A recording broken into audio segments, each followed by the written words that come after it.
වෛද්‍ය සායන ඇතුළු පින්කම් මාලාව පැවැත්වෙනවා. 27 වෙනිදා බවුන් පැලැස්ස ශාසනයට පූජා කිරීමේ පින්කම පැවැත්වෙනවා. ඒ වගේම 28 වෙනිදා ඉඳලා 28 29 පළවෙනිදා දක්වා නෙල්ලිගල ජාත්‍යන්තර බෞද්ධ මධ්‍යස්ථානයේ ශ්‍රී ශාක්‍ය සිංහ සුගන්ධ කුටියේ වැඩ හිඳින ඒ උතුම් වූ අභිනීලක් බඹර ජීවකේශ ධාතුන් වහන්සේලා, සර්වඥ ධාතුන් වහන්සේලා, මහරහතන් වහන්සේ 19කගේ අරහන්ත ධාතුන් වහන්සේලා වඳින්නට බවුන් පැලැස්සට ගම්පහ බවුන් පැලැස්සට එකතු වෙන්න කියන කාරණය බොහොම ගෞරවයෙන් සිහිපත් කරමිනුයි ඉරිදා සිටනේ තසපුව ආරම්භ කරන්නට අපි සූදානම් වෙන්නේ. පූජනීය වන්දනීය කිරුළපන ධම්මවිජය ස්වාමීන් වහන්සේට අපි බොහොම ගෞරවයෙන් ආරාධනා කරනවා සිතෙන් තසපුව ආරම්භමින් ධර්මානුශාසනාව සිදු කරන්නට. අවසරයි ස්වාමීන් වහන්සේ. සාදු සාදු සාදු. समन्ता चक्रवालेषु अत्रा गच्छन्तु देवता सद्धम्मं मुनिराजस् सुनन्तु सग्गमोक्खदं धम्मसवन कालो अयं बदन्ता धम्मसवन कालो वयं बदन्ता धम्मसवन कालो वयं बदन्ता नमो तस् भगवतो अरहतो सम्मा सम्बुद्धस्स नमो तस् භගවतो අරහතෝ සම්මා සම්බුද්දස්ස නමෝ තස්ස භගවතෝ අරහතෝ සම්මා සම්බුද්දස්ස උනච්ච පරං භික්ඛවේ භික්ඛෝ අභික්ඛන්තේ පටික්ඛන්තේ සම්පජානකාරී හෝති ආලෝකිතේ විලෝකිතේ සම්පජානකාරී හෝති සම්මිඤ්ජිතේ පසාරිතේ සම්පජානකාරී හෝති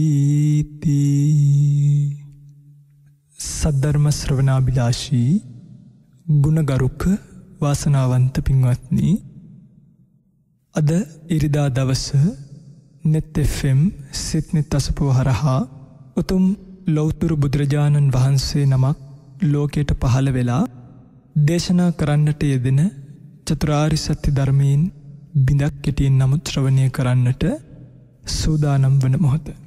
පින්වත්නි, අද දවසේ මේ උතුම් ධර්ම දේශනාව ලංකාවාසී ලෝකවාසී බොහෝ දෙනෙක්ගේ හිතසුව පිණිස බොහෝ දෙනෙක්ට ශ්‍රවණය කිරීමට අවකාශය සලසා දෙමින් දායකත්වයේ රැගෙන කටයුතු කරන බව සිහිපත් කරලා තියෙනවා. අංක 224න් 1 දඹහේන පාර මහරගම ලිපිනෙහි පදිංචි නිලෝෂි ගමගේ දියණිය සහ විරාජ් සේනානායක පුතණුවන් විසින් බොහෝ දෙනෙක්ට ධර්ම ශ්‍රවණී කරවීමට අවකාශය සලසා දෙමින් ධර්ම දේශනාවේ දායකත්වයේ රැගෙන පින්වුතුන්ගේ අරමුණු ධර්ම දේශනාව අවසානයේදී නම් ගම් සිහිපත් කරලා පින් අනුමෝදන් කරන්න බලාපොරොත්තු වෙන ධර්ම දේශනාවට යොමු වෙනවා. පින්වත්නි, සංසාර ජීවිතයේ බොහෝ කාලයක් සත්‍ය සොයා ගැනීමට නොහැකිව අතරමං වෙලා එන සංසාරගත සත්‍යය නැත්නම් නොසිඳී පැවතීගෙන එන නාම රූප ධර්මතාවයන් සංසාරයේ කියන මේ ලෝකය යයි පනවාගත්තු දුකට අහු වෙලා දුක් විඳගෙන එන්නේ කෙලවරක් නැතුව.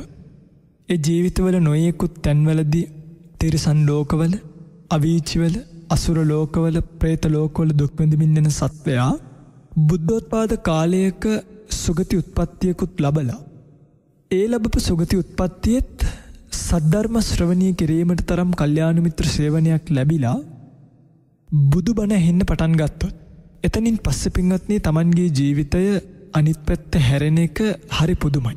ප්‍රායෝගිකවම දැන් වෙනදට මලගෙවල් වල ගිහිල්ලා කැරම් ගහලා බිස්කට් එකක් කාලා එන ළමයි බුදුදහමත් එක්ක මලගෙදර ගිහිල්ලා මිනිහ දිහා බලාගෙන කල්පනා කරන්න පටන් ගන්නවා මේක තමයි ජීවිතේ. මෙහෙම ජීවිතය කෙලවර වෙන හිස් ජීවිතයක් නම් මට තියෙන්නේ මේ ජීවිතෙන් මිදෙන තැන කුමක්ද? විමුක්තිය කුමක්ද කියලා කල්පනා කරන්න ගන්නවා. අන්නේ විමුක්තිය මොකක්ද කියලා කල්පනා කරන්න පටන් ගන්න කෙනාට බුද්ධ ශාසනය පේන්න පටන් ගන්නවා. ඔහු ඒ බුද්ධ ශාසනය හැසිරෙන්න පටන් ගන්නවා. සිල්වන්තයෙක් වෙනවා, ගුණවන්තයෙක් වෙනවා, ධ්‍යානලාභියෙක් වෙනවා, විදර්ශනා ඥානලාභියෙක් වෙනවා. අවසානයේදී මාර්ගඵලලාභියෙක් දක්වාම දිවෙන ගමනේ මූලික පදනම තමයි සද්ධර්ම ශ්‍රවණී කිරීම කියන එක. පිටින්දී ඔබ දන්නවා අපි සිත්නෙත් අසපුව හරහා දිගින් දිගටම ධර්මදේශනා මාලාවක සිහිපත් කරගෙන එනවා විවිධ පරමාර්ථ ධර්ම, සම්මුති ධර්ම, ජීවිතයේ තියෙන දුක්ඛිත ස්වභාවය පිළිබඳව, නිර්වාණයේ තියෙන සැප ඇති ස්වභාවය පිළිබඳව කෙනෙක් මේ ධර්මදේශනා මාලාව දිගින් දිගටම ශ්‍රවණය කළා නම් මේ වෙනකොට ඔවුන්ට නිර්වාණ මාර්ගය පිළිබඳව නිවන් දකින්න කල්පනාවෙන් ඉන්න පින්වතුන්ලා නම් බොහොම පැහැදිලි වැටහීමක් ඇති කරගන්න පුළුවන් ආකාරයේ ධර්මදේශනාවන් රාශියක් මේ වෙනකොට අපි සිද්ධ කරලා තියෙනවා. පින්වතුනි අද දවසේ පින්වතුන්ලට ධර්මදේශනාව සඳහා මාතෘකා කළ ගාථාව මජ්ක්‍ධිම නිකායේ අනුපද වර්ගයේ තියෙන කායගත සති සූත්‍රයට අදාළ යම්කිසි සූත්‍ර පාඨයක්. මේ පින්වතුන්ලා මේක අහලා තියෙනවා නිතරම සතිපට්ඨාන සූත්‍රවල වෙනත් කායගත සති සූත්‍රවලදී මේ කතාව අභික්ඛන්තේ පටික්ඛන්තේ යනකොට එනකොට සම්පජානකාරී හොත් සිහියෙන් ඉන්න කියලා තියෙනවා. ආලෝකිතේ විලෝකිතේ සම්පජානකාරී හොති. ඉතින් මේ ගාථා පාඨයන් වර්තමානයේ මේ සමහර පොහුදුන් මිනිස්සු අතට ඇවිල්ලා ඊටාම අර්ථ විකෘති වෙලා තමයි එළියට ඇවිල්ලා තියෙන්නේ. එනිසාම හැමදාම සිත්නෙත් අසපුව හරහා අපි අලුත් සූත්‍ර පාඨයක් එළියට ගෙනල්ලා ඒ සූත්‍ර පාඨයන් හරහා මිනිසුන්ට නැවත වාරයක් ත්‍රිපිටකයේ තියෙන නිර්වාණ මාර්ගය පිළිබඳව සාකච්ඡා කරන්නට ගේන්නේ. පින්වත්නි මේ නිවන ගැන කතා කරනකොට හොඳට මතක තියාගන්න ඕනි අපි අහුවෙලා ඉන්න දෘෂ්ටි කිහිපයක් තියෙනවා. සාමාන්‍ය කෙනෙක් අහුවෙලා ඉන්න දෘෂ්ටි කිහිපයක්. ඒ කිසිම දෘෂ්ටියකට වැටෙන්නේ නැතුව මොකද මේ නිවන කියලා කියන්නේ වචනයෙන් වචන කරන්න පුළුවන් එකක් නෙමෙයි. කියන්නේ වචනානුසාරින් කියන්න පුළුවන් එකක් නෙමෙයි. හැබැයි ඒ කියන්නේ නිවන කියන එක වචනෙන් කියන්නම බෑ කියන එකද? නෑ. යම් මට්ටමකට දැන් අපි කිව්වොත් මේ ස්කන්ධයන්ගේ නිරෝධය නිවනයි. ස්කන්ධයන්ගේ පැවතීම සසරයි, ස්කන්ධයන්ගේ නිරෝධය නිවනයි. අන්න දැන් එහෙම අපිට වචන වලින් මේක කියන්නත් පුළුවන්. හැබැයි නිවන් දකිනවා අපි නිවනට යන්න ඕනේ කියලා කියන වචන ඒව නිකන් සම්මුතියෙන් කියන වචන විතරයි.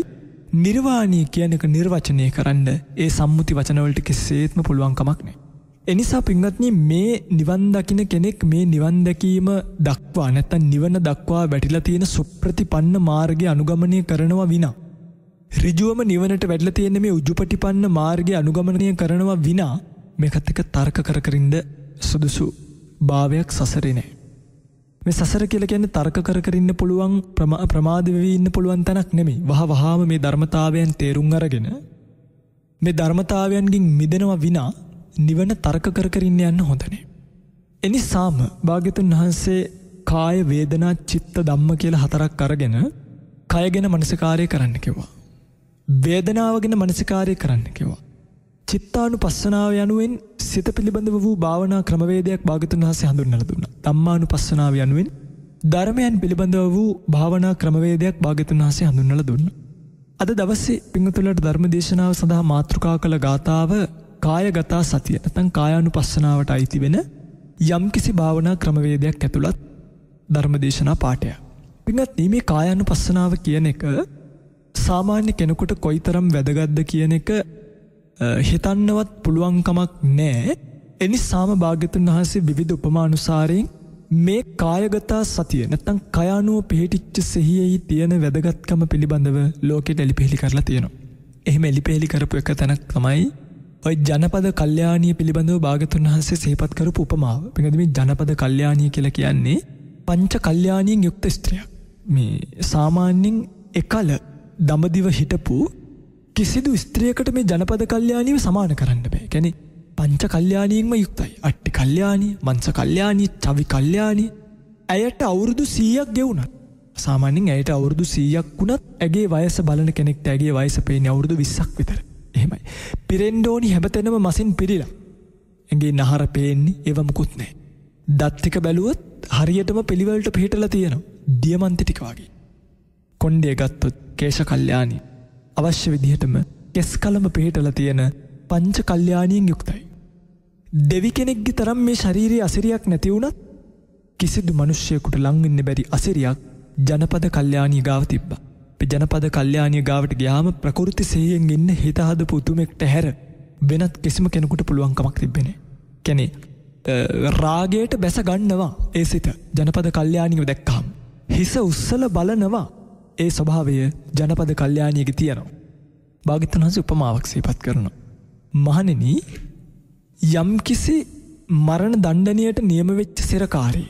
හරි මරණ දණ්ඩනයට නියම වෙච්ච සිරකාරයෙක්ව රජතුමා මොකද කරන්නේ මේ තෙල් පාත්‍රයක් හිසේ තියලා. කියන්නේ පාත්‍රයක් පිරෙන්න තෙල් දාලා ඒ පාත්‍රය හිසේ තියන. හිසේ තියලා කියනවා ජනපද කල්යාණිය ඉන්න තැනට ගිහිල්ලා තෙල් බින්දුවක්වත් වට ගන්න නැතුව ආපහු එන්න පුළුවන්ද? නිකන් මේ ජනපද කල්යාණිය ඉන්න තැනට නෙමෙයි. ජනපද කල්යාණිය නටන තැනට ගිහිල්ලා නර්තනයේ යෙදෙන තැනට ගිහිල්ලා තෙල් බින්දුවක්වත් වට ගන්න නැතුව ආපහු ආවොත් බේරනවා. හැබැයි මේ තෙල් පාත්‍රයේ හිසේ තියලා පිටිපස්සෙන් වදකයෙකුත් තියෙනවා කඩුවකුත් අතට දෙනවා. යම් තැනක ඔළුව උස්සල බලලා හරි දැන් බලන්න පින්වත්නි මේක හරි අමාරු වැඩක්. කියන්නේ ජනපද කල්යාණිය කියන්නේ ඒ තරම් ලස්සන කෙනෙක්. ජනපද කල්යාණිය ගාවට ගිහිල්ලා තමන්ගේ මරණය ගැනත් අමතක කරලා තෙල් පාත්‍රය හැලෙනකොට ඔළුව උස්සනවා විනා සාමාන්‍ය කෙනෙකුට පින්වත්නි ඔය තෙල් පාත්‍රයේ තෙල් බින්දුවක්වත් හලන්න නැතුව ආපහු එන්න බෑ. භාග්‍යවතුන් වහන්සේ උපමාවක් සිහි කරනවා. මහණෙනි යම්කිසි කෙනෙක්ට කායගත සතිය තියෙනවා නම් කය අනුවගේ සිහිය පවතිනවා නම් ඔහුට ජනපද කල්යාණිය ගාවට ගිහිල්ලා තෙල් බින්දුවක්වත් හලා ගන්න නැතුව එන්න පුළුවන්. ඇයි? ඒ තරම් ලස්සන රූපයක් ඉස්සරහවත් මොකක් වෙන්නේ නැද්ද? මුලා වෙන්නේ නැහැ. දැන් අපි දන්නවා සමහර තාපසයෝ ගැන සිහිපත් කරලා තියෙනවා. ඒ තාපසයන්ට මේ දැන් හිමාලයේ බවුන් වඩ ඉන්නවා. හරි ලියතඹරා කියන මල දැක්කහම ලියතඹරා කියන්නේ සාමාන්‍යයෙන් කාන්තා ස්වරූපයක් තියෙන මලක්. ඒ සංඥාව ඇති තමන්ගේ තපස බිඳගන්න. හැබැයි කායගත සතිය වඩන කෙනෙක්ට ජනපද කල්යාණිය නර්තනයට යෙදෙන තැනට ගිහිල්ලා ආපහු හැරලා එන්න පුළුවන්. හිතේ කෙලෙස් මාත්‍රයක් ඇති කරගන්න නැතු. දැන් බලන්න පින්වත්නි මේ බුද්ධ ශාසනයම මොකක් එක්ක බැඳිච්ච ශාසනයක්ද? හිතත් එක්ක බැඳිච්ච ශාසනයක්. ඒකයි භාග්‍යවතුන් වහන්සේ කිව්වේ මනෝපුබ්බංගමා ධම්මා. මොකක්ද රැක ගන්න ඕනි? මනසයි රැක ගන්න ඕනි. ඒක මේ හරියට කෙනෙක් තමන්ගේ හිත රැක්කොත් එයාට පින්වත්නි මේ කොයි තරම් ලස්සන රූපයක් කොයි තරම් ප්‍රමාදවන සුළු රූපයක් ගෙනල්ලා ළඟින් තිබ්බත් වර්තමාන කාලේ දැන් සාමාන්‍යයෙන් අපි සම්මුතියෙන් කියන ඉන්දියාවේ ඉන්න ගැහැණු අය ටිකක් ලස්සනයි කියලා. වර්තමානයේ භික්ෂුන් වහන්සේ නමක් ඉස්සරහට හෝ ඔය ඉන්දියාවේ ඉන්න ලස්සනමයයි කියන කෙනෙක්ව ළඟට ගෙනල්ලා ඉස්සරහින් තිබ්බත් තමන්ගේ හිතේ තියෙන කෙලෙස් ටික නැත්තම් අවිස්සෙන්නේ නැති මට්ටමට තමන්ගේ හිත හදාගෙන නම් පින්ගන්නේ අන්න නිවැරදි සිහියකින් පිහිටලා ඉන්න පුළුවන්කමක් ලැබෙනවා. ප්‍රතිෂ්ඨාපනයක් ලැබෙනවා. එවැනි භික්ෂුන් වහන්සේලාගේ ජීවිතය පිළිබඳව සිහිපත් කරනවා. යේ ගෙහසිතෝ සරසංකප්පෝ තේ පහියන්ති. කාමයන් නැසුරු කරගෙන යම්කිසි සංකල්පයක් තියෙනවා නම් වැරදියට පිහිටගත්ත ඒවා ප්‍රහීන වෙනවා. තේසං පහනා අජ්ජත්තමේව චිත්තං සම්තිට්ඨති. ඒවා ප්‍රහීන වෙලා සිත තමන් තුළම පිහිටනවා. සම්නිසීදති. ඒකෝදි හෝති සමාධියති. එකත් පසක් වෙනවා විතරක් නෙමෙයි සමාධිමත් භාවයට පත් වෙනවා. මොකක් කරන අයට? කායගත සතිය ආදී භාවනාවන් වඩලා තියෙන කෙනා කෙලෙස් ඉස්සරහා ඇවිස්සෙන්නේ නැහැ කියලා මේ සිහිපත් කළේ. දැන් පින්වත්නි මෙන්න මේ හොදට මේ කායගත සතිය තියෙන වටිනාකම තේරුම් ගන්න භික්ෂුවට තියෙනවා යම් සිල්පද. දැන් ওই පින්තුල දැකලා තියෙනවා නේද? ආරණ්‍ය සේනාසන වාසී භික්ෂුන් වහන්සේලා මේ පිරිත් නූල් ගැට ගහන්නේ කාන්තාවට. ඉතින් මම මේ කියන එකෙන් කී දෙනෙක් මා එක්ක විරුද්ධ වෙයිද දන්නේ. නමුත් මේ සිල්පදය පිළිබඳව මනාව පිරික්සලා බැලුවොත් මේ භාග්‍යවතුන් වහන්සේගේ දේශනාවත් එක්ක ගලපලා බැලුවොත් මේවා පින්වත්නි හරි ප්‍රවේශමෙන් විසඳාගත යුතු තැන් තියෙනවා. දැන් පිරිත් නූල් ගැට ගහන්නේ නැත්තේ ඇයි? එකක් තමයි ඔය පිරිත් නූල ගැට ගහනකොට පින්වත්නි ඕතින්නෝ විපරිණතේන චිත්තේන රාගයට බැසගත් සිතකින් පෙරළුණු හිතකින් නිකන් අපි හිතමුකෝ දැන් ওই පිරිත් නූල බඳිනකොට ස්වාමීන් වහන්සේට කැමැත්තක් ඇති වෙනවා. මේ ස්ත්‍රියව ටිකක් ස්පර්ශ කරන්න තිබ්බනම් හොඳයි. මොකක්ද ඇති වෙන්නේ? මේ පිරිත් නූල ගැට ගහන ස්ත්‍රියව ටිකක් ස්පර්ශ කරන්න තිබ්බනම් හොඳයි. ඔහොම සංඥාවක් ඇති වෙනවා. ඇති වෙලා අර පිරිත් නූල ගැට ගහන ගමන්ම උපක්‍රමයකුත් කරලා තමන් තුලින් උත්සාහයකුත් කරලා ඒ ඇඟේ ගෑවුනොත් අන්න එතනදී පින්වත්නි රාගයට බැසගත් හිතින් ස්ත්‍රියක් ස්පර්ශ කිරීම නිසා සිදුවෙන කාය සංසග්ගයෙන් ඇතිවෙන සංඝාදී ශේෂාපත්තියක් ඇති වෙනවා. දැන් පින්වත්නි එතකොට කෙනෙක්ට හිතෙන්න පුළුවන් මෙන්න මෙහෙම. එතකොට කෙනෙක්ට පිරිත් නූල් ගැට ගහන්න බැරිද? තමන් තුල හොඳ කායානුපස්සනාවක් ඇති කරගෙන ඉන්නවා නම්, කායගත සතියක් ඇති කරගෙන ඉන්නවා නම්, රාගයට පෙරලෙන්නේ නැති හිතකින්, පෙරලිච්ච නැති හිතකින් පිරිත් නූලක් ගැට ගහන්න පුළුවන්ද බැරිද? පුළුවන්. පැහැදිලිවම පුළුවන්. හරි ඒ අංක 1. එතකොට බලන්න මේ දැන් පාලනය කරන්න ඕනි මොකක්ද? අත නෙමෙයි. පාලනය කර යුත්තේ සිතයි. එනිසාම අර එක භික්ෂුන් වහන්සේ නමක් භාග්‍යවතුන් වහන්සේ ගාවට ඇවිල්ලා කියනවා මේ උන්වහන්සේ පැවිදි වෙනවා. හරි. දැන් ගිහි කෙනෙක් පැවිද්දටපත් වෙලා පැවිද්දේ තියෙන උපසම්පදාවේ තියෙන සිල්පද ටික දැක්කහම ඉහින් කනින් දාඩිය දාන්න පටන් ගන්නවා. දෙයනේ මේ සා සිල්පද ටිකක් අපි කොහොමද රකින්නේ?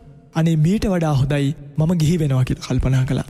කල්පනා කරලා භාග්‍යවතුන් වහන්සේ ගාවට ගිහිල්ලා කියනවා ස්වාමීනි මේ මට මේ ඔක්කොම සිල්පද ටික රකින්න නම් බෑ. මේ ඒ නිසා මම ගිහි වෙන්නම් මට ඒ ගිහිව රකින්න පුළුවන් සීලය රැක ගන්න පුළුවන්. භාග්‍යවතුන් වහන්සේ කියනවා මහාන හරි. නුඹ ওই සිල්පද ඔක්කොම රකින්න ඕනි නැත. හැබැයි නුඹට පුළුවන් ද එකක් රකින්න. පුළුවන්. එකක් රකින්නම් කිව්වා. එහෙනම් මහණෙනි රැක ගන්න නුඹේ සිත සුදුද්ද සංසුනීපුණං යත්ත කාම නිපාතන චිත්තං රක්කේත මේධාවි. නුවණැත්ත සිත රකින්න කියලා සිහිපත් කළා. සිත රකින්න කෙනාට මොකද වෙන්නේ? චිත්තං ගුත්තං සුඛාවහං.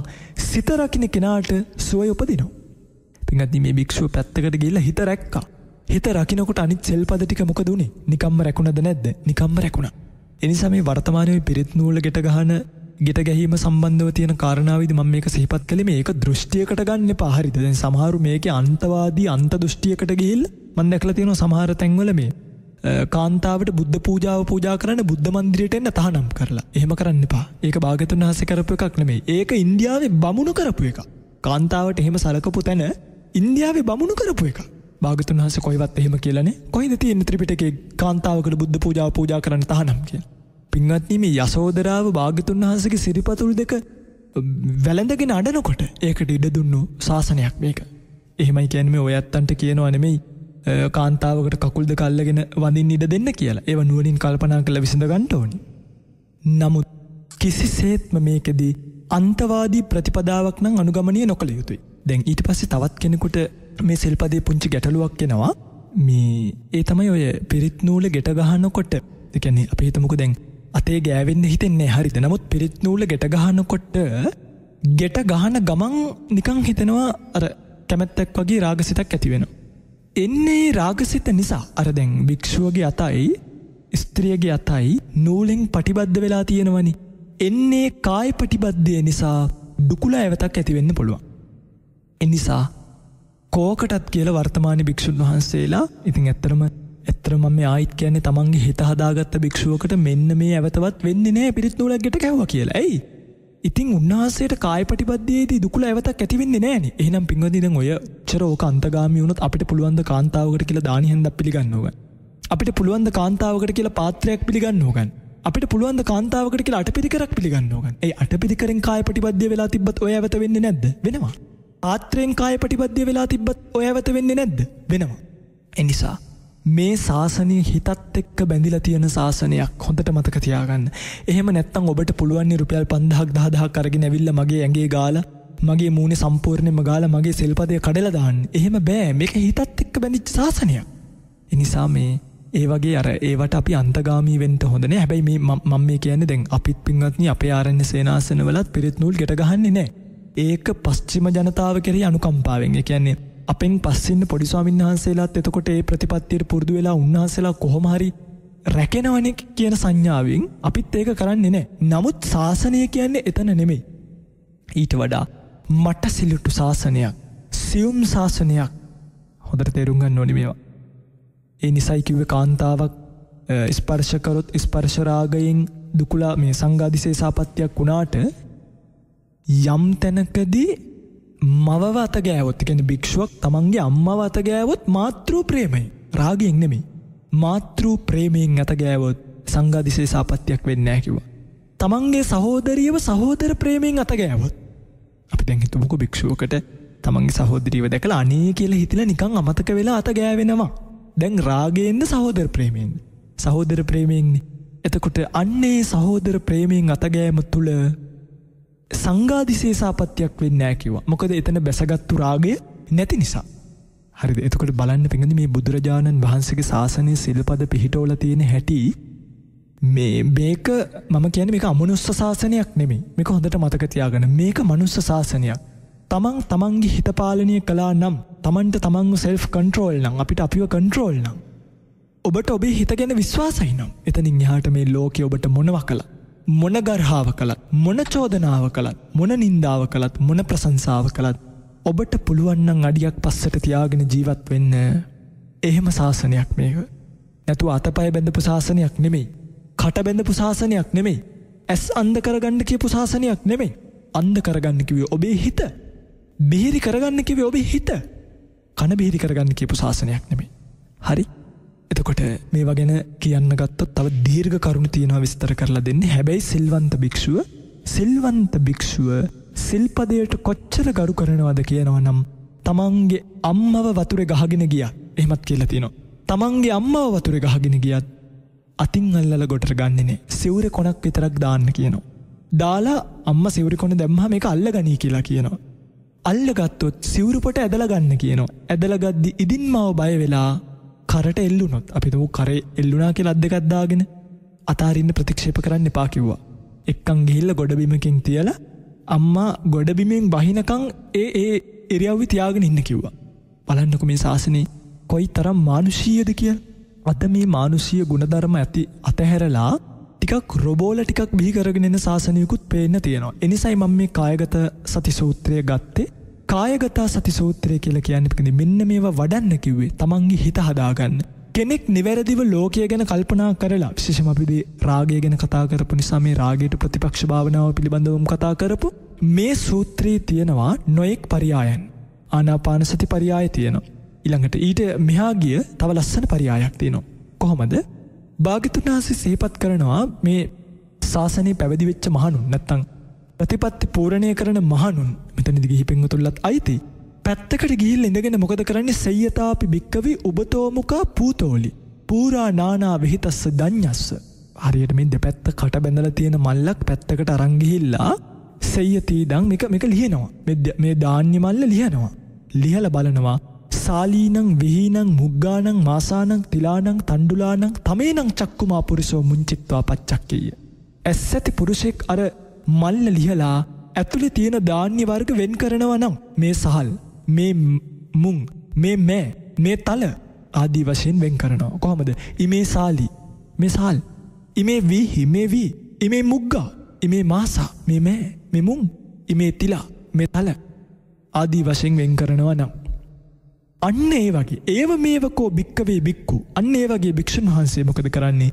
ඉමමේව කායං උද්දං පාදතලා අදෝකේ සමත්තකා තචපරියන්තම් පෝරං නානප්පකාරස්ස අසුචිනෝ පච්චවෙක්කති.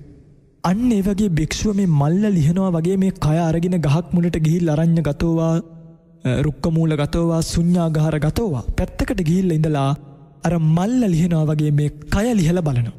උඩ ඉඳන් යටටම සමෙන් වටවෙච්ච මේ ශරීරය ඇතුලේ මොනවද තියෙන්නේ? අත්තිමස්මින් කායි කේසා ලෝමා නකහ දන්තා තචෝ මන්සන්නහාරු අට්ටිමිච්ඡං වක්කං හදයන් යකනං කිලෝමකං පිහකං පප්පාසං මේ ආදී වශයෙන් අන්තං අන්තගුණං උදරියං කරීසං කියලා පින්වත්නි මේ ශරීරයේ තියෙන අවයව පිළිබඳව කල්පනා කරනවා.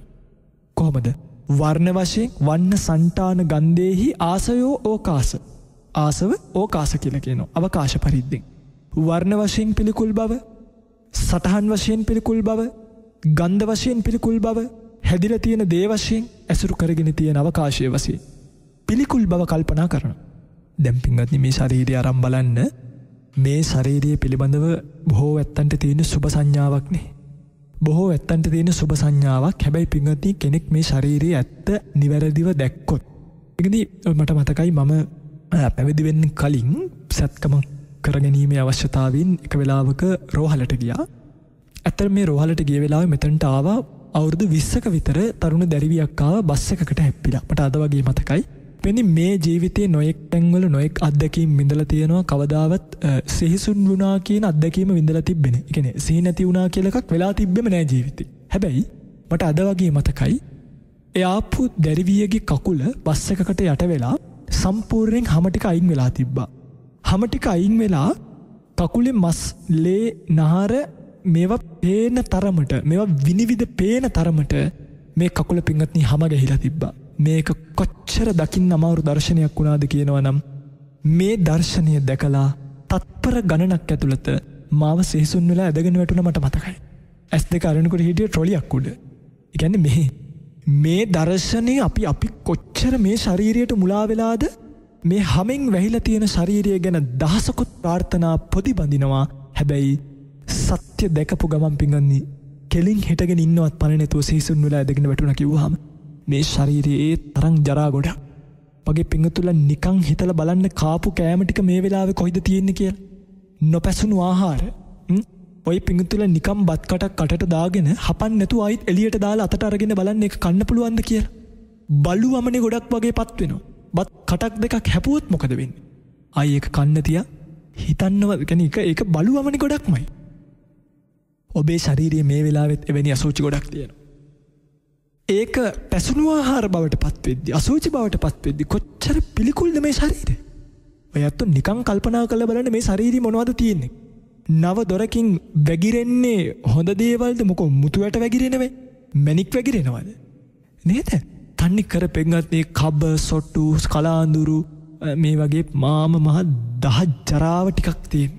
ඒ ජරාවත් එක්ක ඉන්න මේ ශාරීරිය පිළිබඳව නිවැරදි සිහිය නැති නිසා අද බලන්න අර ජනපද කල්යාණිය ගාවට යන කෙනා අඩුම ඔය සේයෙන් හිටියානම් මේ අසුබ භාවනාව පිඟන්නේ හරි රසවත් භාවනාවක්. මේ භාවනාව කරන කාලෙට මේ භාවනා මනසිකාරිය තියාගෙන බස් එකකට නැග්ගත් ඒ බස් එකට කොච්චර ලස්සන රූපයක් තියෙන කෙනෙක් ආවත් හරිම ආශ්චර්යයක් මගේ පිකන්තේ. මතක් වෙලා එන්නෙම පිළිකුල. මතක් වෙලා එන්නෙම දහඩිය ගන්න. මතක් වෙලා එන්නෙම දත්වල තියෙන දත් දුර්ගන්ධය. මතක් වෙලා එන්නෙම ඇතුළේ තියෙන අසුචි ගොඩවල්. මතක් වෙලා එන්නෙම රෝම වලින් ගලන දහඩිය පිළිබඳව. ඒව මතක් වෙනකොට රාගයක් තියා පින්වත්නි රාග සිතකට ඇතිවෙන්න උත්තේජකයක්වත් සකස් වෙන්නේ. එතකොට පින්වතුන් හිතන්න මේ එක භාවනාවකින් තමන්ගේ ජීවිතේ කොච්චර වෙනස් කරගන්න පුළුවන්ද කියලා. අන්න මෙන්න මෙහෙම කල්පනා කරන කෙනා තස්ස ඒවං අපමත්තස්ස ආතාපිනෝ පහිතත්තස්ස විහෙරතු. අප්‍රමාදීව වීරියෙන් යුක්තව නොබැහැලූ සිත් ඇතිව කියන්නේ නිවනින් මුදවා නොගත් සිත්තතුව වාසය කරන කෙනා අන්‍යා තමයි අජ්ජත්තමේව චිත්තං සම්තිට්ඨති. එයාට තමන්ගේ සිත තමන් ගාව පිහිටනවා පිංගත්. දැන් තමන්ගේ සිත මෙච්චර කල් බාහිර අරමුණු ඔස්සේ විසිරීලා ගිය එක නෙවුනේ. දැන් තමන් ගාව පිහිටනවා.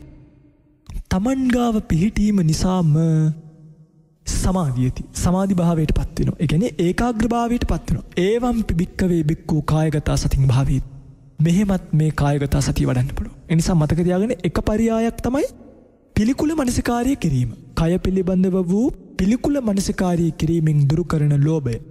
එතුලින් සමාධිමත් වීම තුළ දිට්ඨිය දුරු කිරීමටත් මාර්ගයක් පැහැදෙනවා. ඒ පිළිබඳව අපි දෙවනුව කතා කරමු. මේ එක ක්‍රමවේදයක් කය පිළිබඳ වූ සිහියෙන් ඉන්න. ඊළඟට පින්වත්නි මේ සූත්‍රයේම පෙන්වන තවත් බොහෝම වටින ලස්සන පරියායක් තියෙනවා. ඒ තමයි මේ මරණය පිළිබඳව කල්පනා කිරීම කියන කාරණාව. පින්වත්නි මේ මරණය පිළිබඳව කල්පනා කිරීම කියන කාරණාවත් මේ කයෙහි තියෙන එක්තරා ස්වභාවයක් පිළිබඳව මනසිකාරය කරන්න දෙන සංඥාවක්. මේ හැම ක්‍රමවේදයක්ම දැන් ওই පින්වතුන්ලා බණ අහලා ඕවා දැන් ඔළුවේ දරාගෙන දැන් ඔය පින්වතුන්ලා ධර්ම භාණ්ඩාගාර වෙලා ඉන්නේ. පින්වත්නි මතක තියාගන්න මේ අපි මේ ධර්මය අසා කල යුත්තේ මේ ධර්මයෙන් කියලා දෙන ධර්මතාවය වටහා ගැනීමයි. එහෙම නැතුව ධර්මය කරේ තියාගෙන ඒ ධර්මය තර්ක කර තවත් නොදන්න අයත් එක්ක සාකච්ඡා කර යන එකම නෙමෙයි.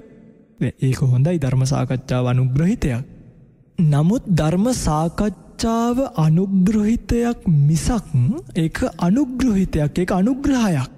නිවන් දකින්න නම් මේ කියන ක්‍රමවේද වලින් නිසි ක්‍රමවේදයක් Tamanට ගැළපෙන ක්‍රමවේදයක් පරිහරණය කළ යුතුයි. එනිසා තව පරියායක් කායගත සතිය සූත්‍රය පිළිබඳව භාග්‍යවතුන් වහන්සේ සිහිපත් කරනවා. පුනච පරං භික්ඛවේ භික්ඛෝ සය්‍යතාපි පස්සෙය්‍ය ශරීරං සීවතිකාය චඩ්ඩිතං ඒකාහමතං වා ද්විහමතං වා තීහමතං වා උද්දුමාතකං විනීලකං විපුබ්බක ජාතං සොයිම මේව කායං උපසංහරති. අයම්පිකෝ කායෝ ඒවං ධම්මෝ ඒවං භාවී ඒවං අනතීතු. ඉන්නත්නි මේ කියපු පුංචි සූත්‍ර පරියාය මේ වගේ විස්තර කරන්න ගියොත් ඊටාම දීර්ඝ කාලයක් අරගෙන විස්තර කරන්න තරම් මේ වගේ ධර්ම කාරණා ඇතුළත් වෙලා තියෙනවා. සීපත් කරන්නේ මහණෙනි මේ භික්ෂුව කල්පනා කරනවා මේ සීවතිකාය චඩ්ඩිතං ඒකාහ මතංවා. කෙනෙක් මිය ගියාට පස්සේ එක දවසක් ගියාට පස්සේ කොහොමද මේ ජීවිතේ? දවස් දෙකක් ගියාට පස්සේ කොහොමද? මේව ක්‍රමානුකූලව ඕනනම් එක මාසයක් දවස් 10ක් මාස දෙකක් ගියාට පස්සේ කොහොමද මේ ශාරීරිය කියලා කෙනෙක්ට මේ ශාරීරිය පිළිබඳව මානසිකාරයකට එන්න පුළුවන් නම් කෙනෙක්ට මේ ජීවිතය පිළිබඳව කල්පනාවකට එන්න පුළුවන් නම් පිටින් මේ මරණය කියන කාරණාව තියෙනව නේද? මේ මරණය කියන කාරණාව තරම් කල්පනා කරලා මේ ජීවිතය ගැන කලකිරෙන්නත් නිර්වාණයට ඇලෙන්නත් වෙන කාරණාවක් මම නම් මගේ පැත්තෙන් දකින්නේ නැති තරම්. හේතුව තමයි ඔය පිංගුතුල්ලා අද ධම්මවිජය ස්වාමීන් වහන්සේ නමක්ව දකිනවා නම් ධම්මවිජය කියලා ස්වාමීන් වහන්සේ නමක් දකිනවා නම් ඒ මෙන්න මේ මරණය ගැන කල්පනා කිරීමේ ප්‍රතිඵලයක් ලෙසයි ඔබට අද ධම්මවිජය ස්වාමීන් වහන්සේව දකින්න තියෙන්නේ. මං දන්නවා බොහෝ ස්වාමීන් වහන්සේලා රට්ටපාල මහරහතන් වහන්සේත් කියනෝනේ අස්සකෝ ලෝකෝ සබ්බම් පහය ගමනීය. සියලුම දෙනාට මේ ලෝකේ දාලා යන්න වෙනවා. ඒක දැකලායි මම පැවිද්දටපත් වෙන්නේ. අන්න බලන්න පිංගනි ඔබ දන්නවද මේ ජීවිතය පිළිබඳව පාසලෙන් උගන්වන්නේ නැති අමතර පන්තියකින් උගන්වන්නේ නැති ජීවිත පාඩමක් කියලා දෙන එක තැනක් තියෙනවා. ඒ තමයි මල් ශාලාව පිටිපස්ස මෝචරිය ඇතුළ කවදාවත් ගිහිල්ලා තියෙනවද බලන්න. මිනියක් එම්බාම් කරනවා දැකලා තියෙනවද ওই දැසට? මෝචරිය ඇතුළේ මිනිහ කපලා රයිස් පෙට්ටිය දාලා දැකලා තියෙනවද ওই පිංගුතුල්ලා කවදාවත්? ওই පිංගුතුල්ලා ට්‍රිප් යනවා අරහේ ත්‍රිකුණාමලේ යනවා මාතර යනවා අනුරාධපුරේ යනවා අටමස්ථාන යනවා පිංගත්නි. මම කියනවට එක දවසක් ට්‍රිප් එකක් යන්න මල් ශාලාවක් පිටිපස්සට. මම කියනවට එක දවසක් ට්‍රිප් එකක් යන්න මෝචරියක් ඇතුළට. එක දවසක් ගිහිල්ලා පිංගත්නි එක දවසක් ගිහිල්ලා අර ඇතුළේ මිනිහ දාලා තියෙන ලාච්චු දෙක තුනක් ඇදලා බලන්න. ඔබට නිවනට අවශ්‍ය කරන සංකල්පනාව එතනින් ගොඩනැගී. මොකද ඒ කාලේ ඉන්දියාවේ සමාජයේ පින්වත්නි මේ මිනි වල දැම්මේ පිච්චුවේ නෑ. ඒ කාලේ මොකද කළේ? නිකන් සොහනට ගිහිල්ලා ඇදලා දැම්ම එක විතරයි කළේ. එතකොට කාලයක් යනකොට මිනිස්සුන්ට මේව දකින්නකොට දැම්මට මතකයි අර සිරිමා ගණිකාවද කොයිද මැරිලා දින කිහිපයක් ඇද්දි භාගතුන් වහන්සේ බොහෝ දෙනෙක් එතනට ගෙනල්ලා මේ සිරිමා ගණිකාවගේ ශරීරය පෙන්නලා මේ ශාරීරිය කර්මස්ථානයක් කරලා බොහෝ දෙනෙක්ට බණ කියනවා. ඉතින් අද කාලේ අපිට ওই වාසනාව උදා වෙලා නැහැ. ඔක වාසනාවක්. අද අපි අවාසනාවන්තයි. තාක්ෂණීය දියුණුව වෙද්දි මිනිහ පුච්චන්න ඇවිල්ලා, වල දාන්න ඇවිල්ලා. ඒ නිසා අපිට මේ ශාරීරිය පින්වත්නි මේ ඇත්ත ස්වභාවය වැහිලා. ඒ නිසා මගේ පින්වතුල්ලා යන්න මේ ඔය මලමිනියක් කපන තැනකට. මගේ පින්වතුල්ලා යන්න ඔය මලමිනියක් කපන තැනට ගිහිල්ලා බලන්න ඔය මෝචරිය පිටිපස්සේ මැරිච්ච මිනිස්සෙක්ව දාලා තියෙන හැටි. ටයිල් කෑල්ලක් දෙකක් උඩ ඔහේ දාලා පින්වත්නි පුදුම හිතෙනවා. ඇඟේ ඇඳුමක්වත් නැතු සමහර වෙලාවට. කටින් ලේ ගුලි දාගෙන කන් වලින් ජරාව වැක්කිරෙනකොට කටින් සෙම වැක්කිරෙනකොට ටයිල් උඩ පින්වත්නි ශීතකරණේ දාපු මාළු වගේ වැටිලා ඉන්නේ. ඒක තමයි ජීවිතය ඇත්ත. මට මතකයි. මමත් ඇත්තටම මේ කතාව මම මීට කලින් කිසිම තැනක මාධ්‍යක කියලා නෑ. නමුත් මේ ජීවිත අත්දැකීම ඔබට කියන්න පින්වත්නි මේ ජීවිත අත්දැකීම ඔබටත් යමක් හිතන්න කල්පනා කරන්න තැනක් වෙයි. මට මතකයි එක දවසක් මගේ තාත්තගෙත් කියන්නේ අපේ තාත්තගෙත් යාළුවෙක් නැති වුණා හදිසි මරණයක් වෙලා. ඉතින් මේ මිනිහ කපනවා බලන්න මමත් මගේ තාත්තත් එතකොට එතන හිටපු අපේ යාළුවෝ කීප දෙනෙකුත් ගියා.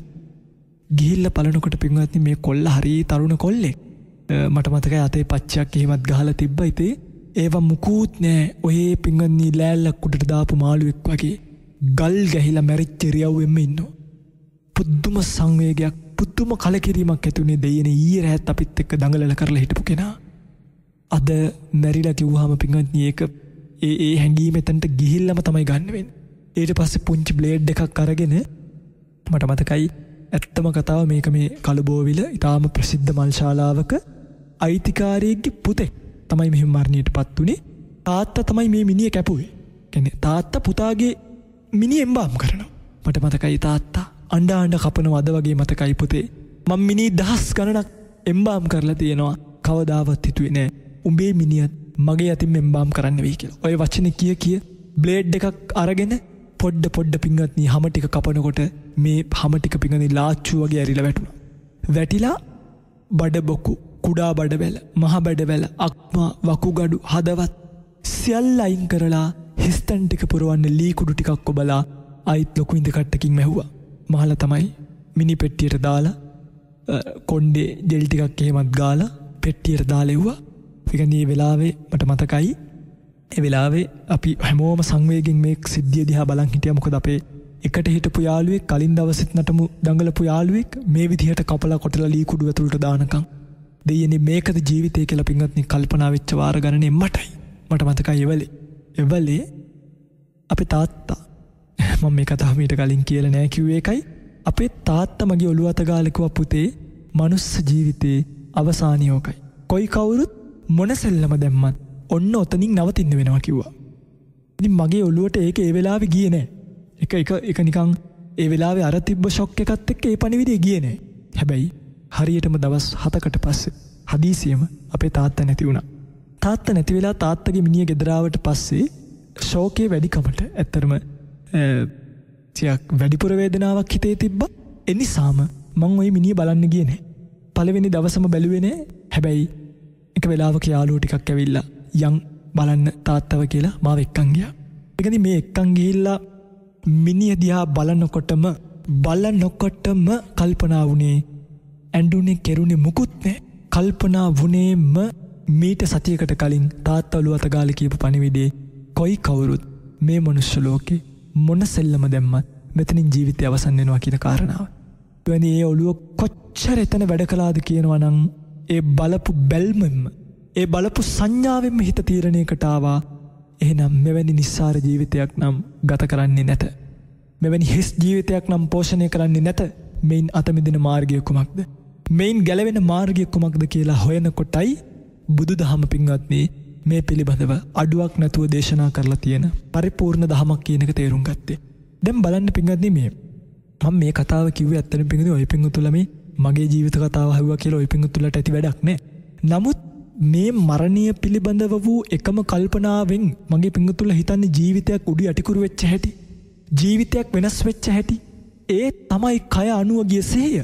කය පිළිබඳව තියෙන සිහිය කොච්චරක්ද කියනවනම් අදත් අවුරුදු 5ක් මේ ශාසනය. දැන් අවුරුදු 5ක් මේ ශාසනයේ පිළිවෙත් පුරාගෙන බොහොම සතුටින් මේ ශාසනයේ හැසිරෙන්නේ මගේ පින්වත්නි. තාමත් මන් දන්නවා එදා ඒ ඇති කරගත්තු සංඥාවේ ප්‍රබලත්වයටයි ඒ ඇති කරගත්තු නිස්සාර සංඥාවේ ප්‍රබලත්වය කොච්චරක්ද කියනවනම් අදත් අපි මේ ශාසනයේ සතුටින් තියෙනවා. ඒ නිසා පින්වත්නි ඔය පින්වතුන් ඉඳලා හිටලා ඔය මෝචරියක් පිටිපස්සට ගිහිල්ලා තමන්ගේ අම්මා කෙනෙක් ඥාතියෙක් නැන්ද කෙනෙක් කපනකොට බලලා මේ සංඥාව තමන්ගේ ජීවිතයට ගන්න. දවසක් දෙකක් තුනක් ගියාට පස්සේ මිනිහට මොකද වෙන්නේ කියලා කල්පනා කරන්න. ඇට කෑල්ලක් බවට පත් වෙන්න තැනට වෙනකම්ම කල්පනා කරන්න. සත්තු ඇවිල්ලා මේවා කෑලි ඇදගෙන අනේක පිළිබඳව කල්පනා කරන්න. එහෙම කල්පනා කරන ඔබට මේ කය ගැන පුදුම අවබෝධයක් එනවා. මේ කය ගැන පුදුම සිහියක් එනවා. කය අනුව ගිය සිහියක් එනවා. ඒකට කියනවා කායගත සතිය කියලා. මේවා ප්‍රැක්ටිකලි කියන්නේ ප්‍රායෝගිකව වඩන ක්‍රමවේදය මේකයි. නිකං සූත්‍රයේ සජ්ජායනා කර ඉන්නවට වඩා ප්‍රායෝගික ක්‍රමවේදයට ගිහිල්ලා බලන්න මරණය පිළිබඳව කල්පනා කරලා බලන්න මිනිහක් කපන එකක් හොඳට බලන්න දැස් හැරලා බලන්න. බලනකොට පින්වත්නි ඔබටත් කවදා හරි දවසක මේ වචන ටික මං කියලා තියන්නම්. කොයි කාගෙත් මොන සෙල්ලමත් ඉවර වෙන එක තැනක් එනවා. ඒ තමයි මල් ශාලාවේ පිටිපස්සේ තියෙන ටයිල් කැට 3-4. නිසා එතනට ගිහිල්ලා ඔබේ ජීවිතය අවසානියේ මොකද වෙන්නේ කියලා එක දවසක් දෙකක් බලලා එන්න. ඔබට මේ ශාරීරිය පිළිබඳව තියෙන අනිසි බලාපොරොත්තු බොහෝ දේවල් පින්වත්නි නැති වෙලා යයි. මරණය පිළිබඳව ඔබ සිහිපත් කළොත් ඊට පස්සේ ඔබට මිනිහක් දකින්නකොටම දැන් මලගෙවල් වල ගියාම අප්පෝ හොඳට හිටියා සුදු වෙලා ලස්සනයි. ආච්චි අම්මා මැරලා තින් hina වෙලා ඒවනේ මතක් වෙන්නේ. ඊට පස්සේ මේ සංඥාව වැඩුවට පස්සේ මලගේකට ගියොත් අයම්පිකෝ කායෝ එවං ධම්මෝ මගේ මේ කයත් මේ ස්වභාවයටමයි තිය එකක්. ඒවං භාවි මේ ස්වභාවයටම පත් වෙන එකක්. ඒවං අනතීතෝ මගේ මේ කය මේ ස්වභාවය ඉක්මවල නැහැ. බලන්නකො පින්වත්නි ඒවං ධම්මෝ මේ ස්වභාවයමයි. ඒවං භාවි මේ ස්වභාවයට පත් වෙන ස්වභාවයමයි. මෙතනට පත් වෙනවමයි. ඒවං අනතීතෝ මම මේ ස්වභාවය ඉක්මවපු කෙනෙක් නෙමෙයි. අන්න මෙන්න මෙහෙම කල්පනා කරන කෙනා තස්ස ඒවං අප්පමත්තස්ස ආතාපිනෝ පහිතත්තස්ස විහෙරතෝ අප්‍රමාදීව කෙලස්තවන වීරියෙන් නිවනින් මුදවා නොගත් සිතක් එක්ක වාසය කරනවා නම් යේ ගෙහසිතා සර සංකප්පාතේ පහියන්ති. මේ කාමයන් ඇසුරු කරගෙන තියෙන යම් සංකල්පයක් තියෙනවා නම් ඒ සංකල්ප දුරු වෙනවා. දුරු වෙලා මොකද වෙන්නේ? තේසං පහන අජ්ජත්තමේව චිත්තං සම්තිට්ඨති සම්නිසීදති. ඒ බාහිර අරමුණු වල බැසගන්න සිත නැවතිලා තමන්ගාව සිත පවතින්න ගන්නවා. එන බාහිර අරමුණු වලට තමන්ගේ සිත ඇදගෙන යන්න බෑ. එනිසාම ඒකෝදි හෝති සමාධියති. එනිසාම සමාහිත හිතක් තමන්ට ලැබෙනවා. ඒවම්පි භික්කවේ භික්ඛු කායගතා සතින් භාවේති. මෙහෙමත් මේ ශාසනයේ මහණුන් කායගතා සතිය වඩනවා. භාගතුන් වහන්සේ සිපත් කළා. පින්වත්නි මේවා කියනකොට ඇත්තටම ඔබට මන් දන්නේ අපිට තව කොච්චර කල් බණ කියන්න වෙයිද කියලා. හරිද පින්වත්නි? මන් දන්නේ අපිට තව කොච්චර කල් මේ දහම ඔබට කියලා දෙන්න මේ කට වැඩ කරයිද කියලා. කොච්චර කල් මේ කකුල් වැඩ කරයිද කියලා කියන්න පුළුවන් කමක් නැහැ. ඒ නිසා පින්වත්නි ඔබ මේ කරන කැපකිරීම් වලින් ප්‍රයෝජන අරගෙන අනේ තව බණක් අහන්න ඊළඟ සතියේත් බණ කියයි නේද? ඊළඟ සතිය වෙනකන්වත් මේක කල් දාන්න එපා. ඊළඟ සතිය බණ කියයි නේද කියලා අහන්න කල් දාන්න එපා රත්තරන් පින්වත්නි. අද මේ කියන බණ ටික අහලා පැත්තකට ගිහිල්ලා මේ කියලා දෙන ටික කල්පනා කරන්න. එහෙම කල්පනා කළොත් ඔබට ඊළඟ සතිය බණ කිව්වත් නැතත් අපි ජීවත් වුණත් නැතත් ඔබ ජීවත් වුණත් නැතත් සතුටින් තෘප්තියෙන් සෑහීමකට පත්ව S2 වහගන්න පුළුවන් වාතාවරණයක් ඔබට උදා වෙයි. නිසා මේවා පිළිබඳව ඇති කරගන්න කල්පනාව ජීවිතයට ලබලා දෙන සහනය පොඩි සහනයක් නොවන බව කොයි කවුරුත් මතක තබා ගත යුතුයි. මේ සූත්‍රයේ පුරාම නොයෙක් කරුණු මෙන්න මේ කායගත සතිය වඩන කෙනෙකුට දීලා තිබ්බත් ඔබට පරයායන් දෙකක් පිළිබඳව සිහිපත් කළා. තවත් එක පරයායක් තියෙනවා මම මේ පරයාය පිළිබඳවත් සිහිපත් කරන්නම්. මේකෙදි සිහිපත් කරන්නේ සය්‍යතාපි භික්කවේ දක්ඛෝ ගෝඝාතකෝවා ගෝඝාතක අන්තේවාසීවා ගාවින් වදිත්වා චතුමහාපතේ විභජිත්වා නිසින්නෝ අස්ස ඒව මේවකෝ භික්කවේ භික්ඛු ඉමමේව කායං යටා ඨිතං යතා පනිහිතං ධාතුසෝ පච්චවෙක්කති. කොහොමද කියන්නේ? හරියට ගවඝාතකයෙක් හෝ ගවඝාතකයේ අන්තේවාසියෙක් හෝ අන්තේවාසිකයෙක් කියලා අපි කියන්නේ ඒ යටතේ හික්මෙන කෙනෙක්. හරකෙක් අරගෙන ගිහිල්ලා ගාවින් වදිත්වා මරලා චතුමහාපතේ විභජිත්වා හතර පැත්තක එල්ලලා බලනවා වගේ මේ කයේ තියෙන ධාතු වශයෙන් ප්‍රත්‍යවේක්ෂා කරනවා. අත්ති ඉමස්මින් කායේ පඨවි ධාතු ආපෝ ධාතු තේජෝ ධාතු වායෝ ධාතුති තස්ස එවං අප්පමත්තස්ස ආතාපිනෝ පහිතත්තස්ස විහෙරතු. අන්න බලන්න මේ ශරීරයේ තියෙන ධාතු ස්වභාවයන් ධාතු වශයෙන් මනසිකාරී කළොත් සත්පුද්ගල භාවයේ හැරපියලා ධාතු වශයෙන් මනසිකාරී කරන්න පටන් ගත්තොත් එයාටත් පින්වත්නි තස්ස එවං අප්පමත්තස්ස ආතාපිනෝ පහිතත්තස්ස විහෙරතු. අන්න එයාටත් අර කියපු පෙර එකඟ භාවය සමාධිය භාවයට එනකම්ම මේ භාවනාවන් වැඩෙන බව මේ සූත්‍රයේදී දේශනා කරලා තියෙනවා. දැන් බලන්න පින්නනේ අපි පහුගිය දවස්වල දිගින් දිගටම ඔබට මේ පඨවි ධාතු ආපෝ තේජෝ වායෝ ධාතු පිළිබඳව සිහිපත් කළා. දැන් ඔබ මේක ඇහෙනකොටම දන්නවා ඔබ මේක දැනගන්න ඕනි මේ කියන්නේ මෙන්න මේ කාරණා ගැන. කොහොමද මේක කල්පනා කරන්නේ? මේ ශරීරයේ පඨවි ධාතු අධික රූප කලාප රාශියක් ඇත. ආපෝ ධාතු අධික රූප කලාප රාශියක් ඇත. වායෝ ධාතු අධික රූප කලාප රාශියක් ඇත. තේජෝ ධාතු අධික රූප කලාප රාශියක් ඇත. ඒ රූප කලාප කර්ම චිත්ත ඍතු ආහාර කියන රූප සමුත්ථාන ධර්ම වලට අනුව ඇති වෙලා ඒවාට අනුව පැවතිලා ඒවා නිරුද්ධ වෙනකොට නිරුද්ධ වෙනවා විනා ධාතු වශයෙන් ස්වභාව ධර්මයේ පවතින දෙයක් තියෙනවා මිසක් සත්වයක් පුද්ගලයෙක් වශයෙන් ලෝකේ ගත හැකි යමක් නැති බව තේරුම් ගන්න පුළුවන්කම ලැබෙනවා. ඉතින් පින්වත්නි කෙනෙක් මේවා හොඳට තේරුම් ගත්තොත් මං කියන්නේ මේ සම්පූර්ණ භාවනාව කියලා දෙන්න අපිට කාලය එන්නේ මේ එකක් පිළිබඳව කතා කරන්න ගත්තොත් ඒකේ කෙලවරක් නැතුව අපිට කතා කරන්න පුළුවන්. මෙන්න මේ හිතේ ඇති කරගන්න සංඥාව කියන්නේ මේ හිතේ ඇති කරගන්න සංඥාව මේ හිතේ ඇති කරගන්න කායගත සතිය පිළිබඳව වූ ඥාණය කොහොමද කියන්නේ? අභික්ඛන්තේ පටික්ඛන්තේ යනකට එනකොට ආලෝකිතේ විලෝකිතේ එහා පැත්ත බලනකොට ළඟ බලනකොට සම්මිඤ්ඤිතේ පසාරිතේ අතපය හකුලවනකොට දිගාරිනකොට සංඝාටිපත්ත චීවර ධාරණේ සිවුරු දරනකොට පාත්‍රය ගන්නකොට අසිතේ පීතේ කායිතේ සායිතේ සම්පජානකාරී හොති. කනකොට බොනකොට නිදනකොට පවා සිහියෙන් ඉන්නවා. මොකක් පිළිබඳවද? මෙන්න මේ කායගත සතිය පිළිබඳව සිහියෙන්. වැසිකිළියකට කැසිකිළියකට යනකොට පවා සුත්තේ ජාගරිතේ භාසිතේ අහලා තියෙනවනේ නේ. ගතේ තිතේ නිසින්නේ සුත්තේ ජාගරිතේ භාසිතේ තුන්හි භාවේ. කතා කරනකොට නියඩභාවයෙන් ඉන්නකොට සම්පජානකාරී හෝති සිහියෙන් ඉන්නෝ කියලා තියෙනවා. මෙන්න මේ ඇති කරගන්න කායගත සති ඥානයන් පිළිබඳව. දැන් ඔය පින්වතුන්ලා මොනවද මේ ශාසනය කර කර ඉන්නේ කියලා බලන්නකෝ. කොච්චර දේවල් තියෙනවද ඉගෙනගෙන වඩනවා නම් වඩන්න. කොච්චර දේවල් තියෙනවද ජීවිතය අවබෝධ කරගන්නවා නම් අවබෝධ කරගන්න. හැබැයි ඔය පින්වතුන්ලා මොනවාද මේ කර කර ඉන්නේ කියලා කල්පනා කරනකොට පින්වත්නි ඇත්තටම අපිට දැන් බණ කියන්න උනත් අර දැන් භාගතුන් වහන්සේටත් කියනවනේ මේ මුලින්ම පසුබෑමක් ඇති වුණා කියලා. ඒ මොකද මේ සියුම් ධර්මතාවය පින්වත්නි වටහා ගන්න මිනිස්සු නැති බව. දැන් පින්වත්නි අපටත් එවැනි පසුබෑම මෙන්න එක අහන්නත් දෙයක්ද? කියන්නේ හැමෝම බණ අහනවා විතරයි. පින්වත්නි බණ අහන්න ඕන නම් අපි මේ රේඩියෝ channel 2-3ක් දාගෙන ඉතින් අපි එහාට මෙහාට බණට වඩින්න ඕනිත් නෑ. අපි එක වෙලාවක් දාලා දෙන්නම් ඔබට. ඔබ ගෙදරට වෙලා ඉඳන් ඕක අහන්න. අපිව ගෙන්නගෙන භාවනා වැඩසටහන් කරන්නේ.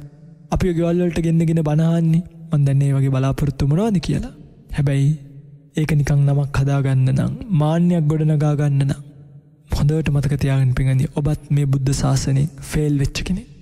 ඔබත් මේ බුද්ධ ශාසනයෙන් පරාජිතයෙක් බවට පත් වෙච්ච කෙනෙක්. ඔබත් මේ බුද්ධ ශාසනයට පරාජිතයෙක්.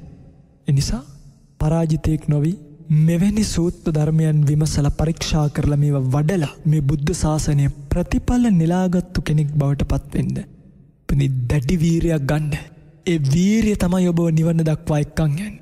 දැඩි අදිෂ්ඨානයක් ගන්න ආතාපි සම්පජානෝ සතිමා. එහෙමයි කිව්වේ. මේ සීය නුවණ වීරිය මේ සියල්ල කැටි වෙලා යන්න පුළුවන් ගමනක් මිසක් නිකන් මනසින් හදාගත්තු මතාන්තරයකින් නම් කිසිම කෙනෙකුට මේ නිවන ස්පර්ශ කරගන්න පුළුවන් කමක් ලැබෙන්නේ නැහැ. මොකද එහෙම නොවුනොත් ඔබට සිද්ධ වෙනවා මායාවේ උගුලට අහු වෙලා මේ ජීවිතේ පරාජිතෙක් බවට පත් වෙන්න. දැන් පින්වත්නි ඔය පින්වතුන්ලා දැකලා තියෙනවද මේ?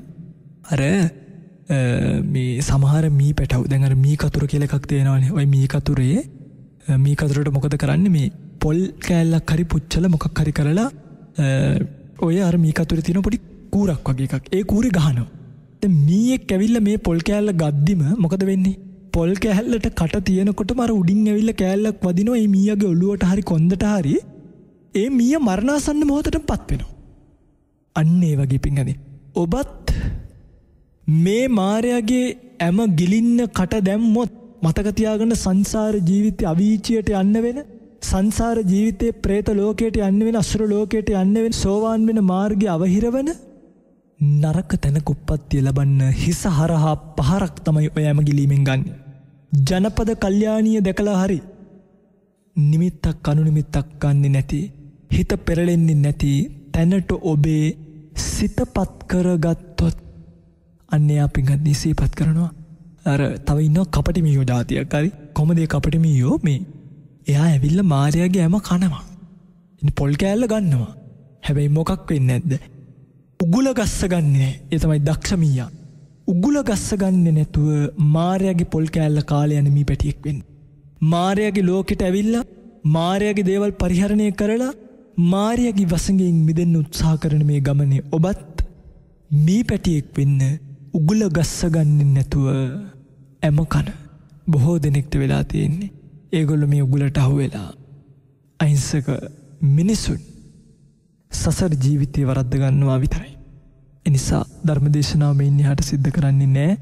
කාල වේලාව ඉක්මලා ගිහිල්ලා තියෙන නිසා පිංගුතුන් කවුරුත් කල්පනා කරගන්න බුද්ධ ශාසනයක් ලැබිච්ච වෙලාවේ උතුම් සද්ධර්මයේ ලැබිච්ච වෙලාවේ Tamanගේ ජීවිතය මේ භවගාමී දුකින් නිදහස්ව ලබන උතුම් නිර්වාණගාමී ප්‍රතිපදාවට ඍජුවම යොමු කරනවා. අප්‍රමාදීව යොමු කරනවා.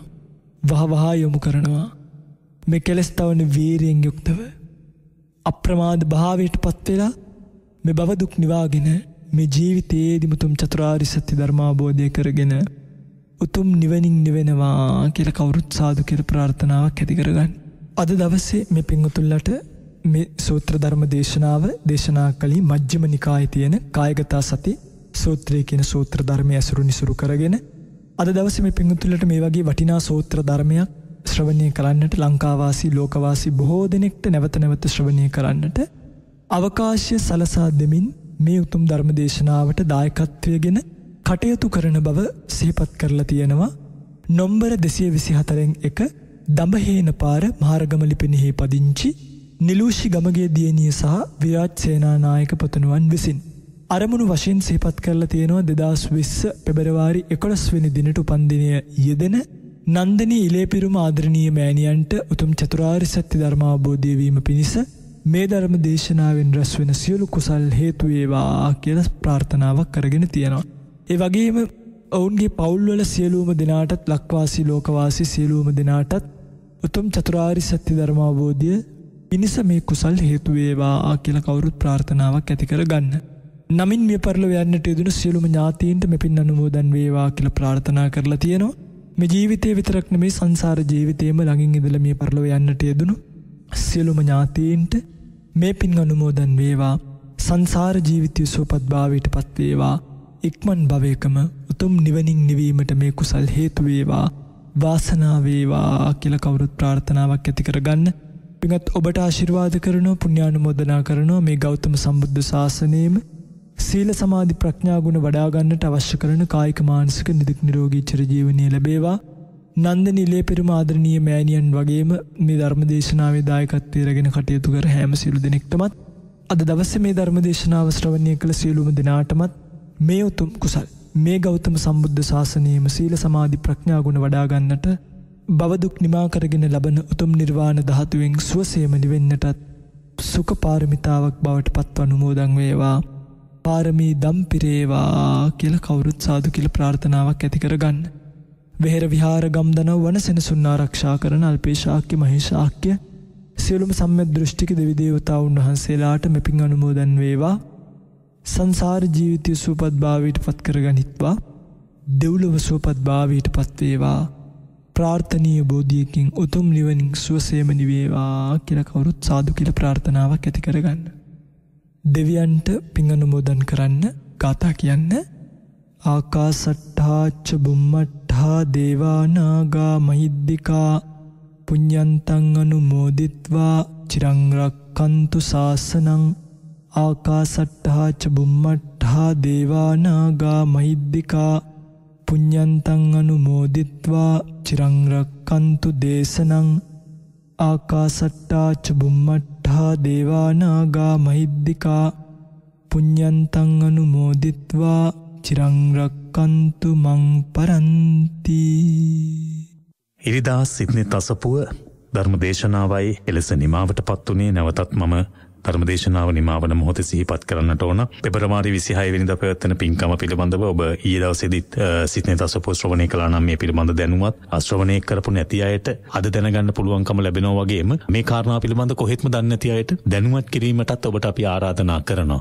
ඔබ අහන මේ කාරණාව මේ පින්කම පිළිබඳව ඔබ දන්න හැමෝම දැනුවත් කරන්න. සමහර විට ඔබට හිමි Facebook ගිණුමේ මේ පිළිබඳව දැනුවත් කිරීමේ වැඩපිළිවෙලක් ක්‍රියාත්මක කරන්නට පුළුවන්. අපි බොහොම ගෞරවයෙන් ආරාධනා කරනවා ඔබට. ඔබේ නිල Facebook ගිණුවේ ඔබේ නිල Facebook පිටුවෙන් මේ ගම්පහ බවුන් පැලස පූජනීය වල්පොල ගෞතම ස්වාමීන් වහන්සේගේ අනුශාසනා පෙරදරි කරගෙන සිදු කරන්නා වූ උත්තම කටයුත්ත තුලදී භාවනාව ප්‍රගුණ කරන්නට සූදානම් වන ශ්‍රී ලාංකීය ජනතාව වෙනුවෙන් රිට්‍රීට් මධ්‍යස්ථානයක් ලෙස සිදු වුණු බවුන් පැලස ශාසනයට පූජා කිරීමේ පින්කම ලබන පෙබරවාරි 26 වෙනිදා පූජනීය වල්පොල ගෞතම ස්වාමීන් වහන්සේගේ ජන්මදිනය නිමිති කොටගෙන ආරම්භ වෙනවා. 26 වෙනිදා සිට වෛද්‍ය සායන ඇතුළු සත්කාරක වැඩසටහන් ගණනාවක් එදින පැවැත්වෙනවා බවුන් පැලැස්සේ. ඊට පසුව 27 වෙනිදා ශාසනයට පූජා කිරීමේ කටයුත්ත සිදු වෙනවා. මේ කටයුත්තට net අහලා උදව් උපකාර කරපු සියලු දෙනාට මූල්‍යමය දායකත්වය දරූ පිරිසට පුණ්‍ය භූමිය ඔප්පු ලබා දීමේ කටයුත්ත සිදු වෙනවා. ඒ වගේම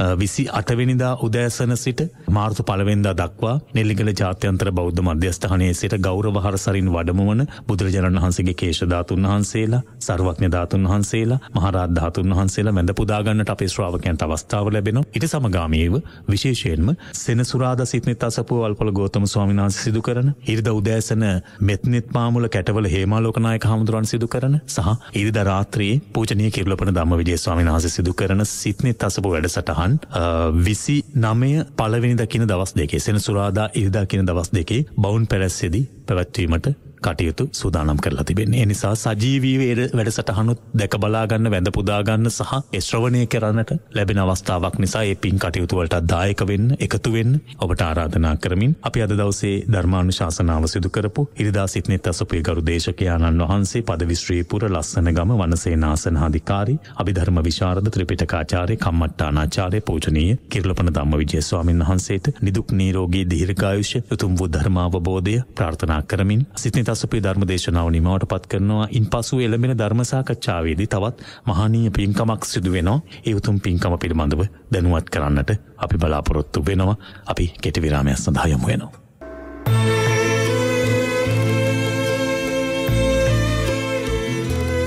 සිට්නෙත් අසපුව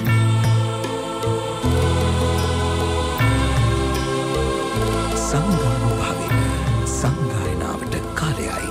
ජාතියේ මහා චීවර පූජාව පෙබරවාරි 22 සවස 3ට රුවන්වැලි මහා සෑ මළුවේදී. ඔබේ සහභාගීත්වය සඳහා දැන්ම අමතන්න 0773 222 260 සංවිධානය බුදුබල සේනා. අයිබෝන් හැම දිනාටම තෙරුවන් සරණ ප්‍රාර්ථනා කරමින් අද ඉරිදා දිනය සිට්නෙත් අසපුව සාකච්ඡාව අපි වෙන් කරන්නේ සුවිශේෂී කාරණාවක්.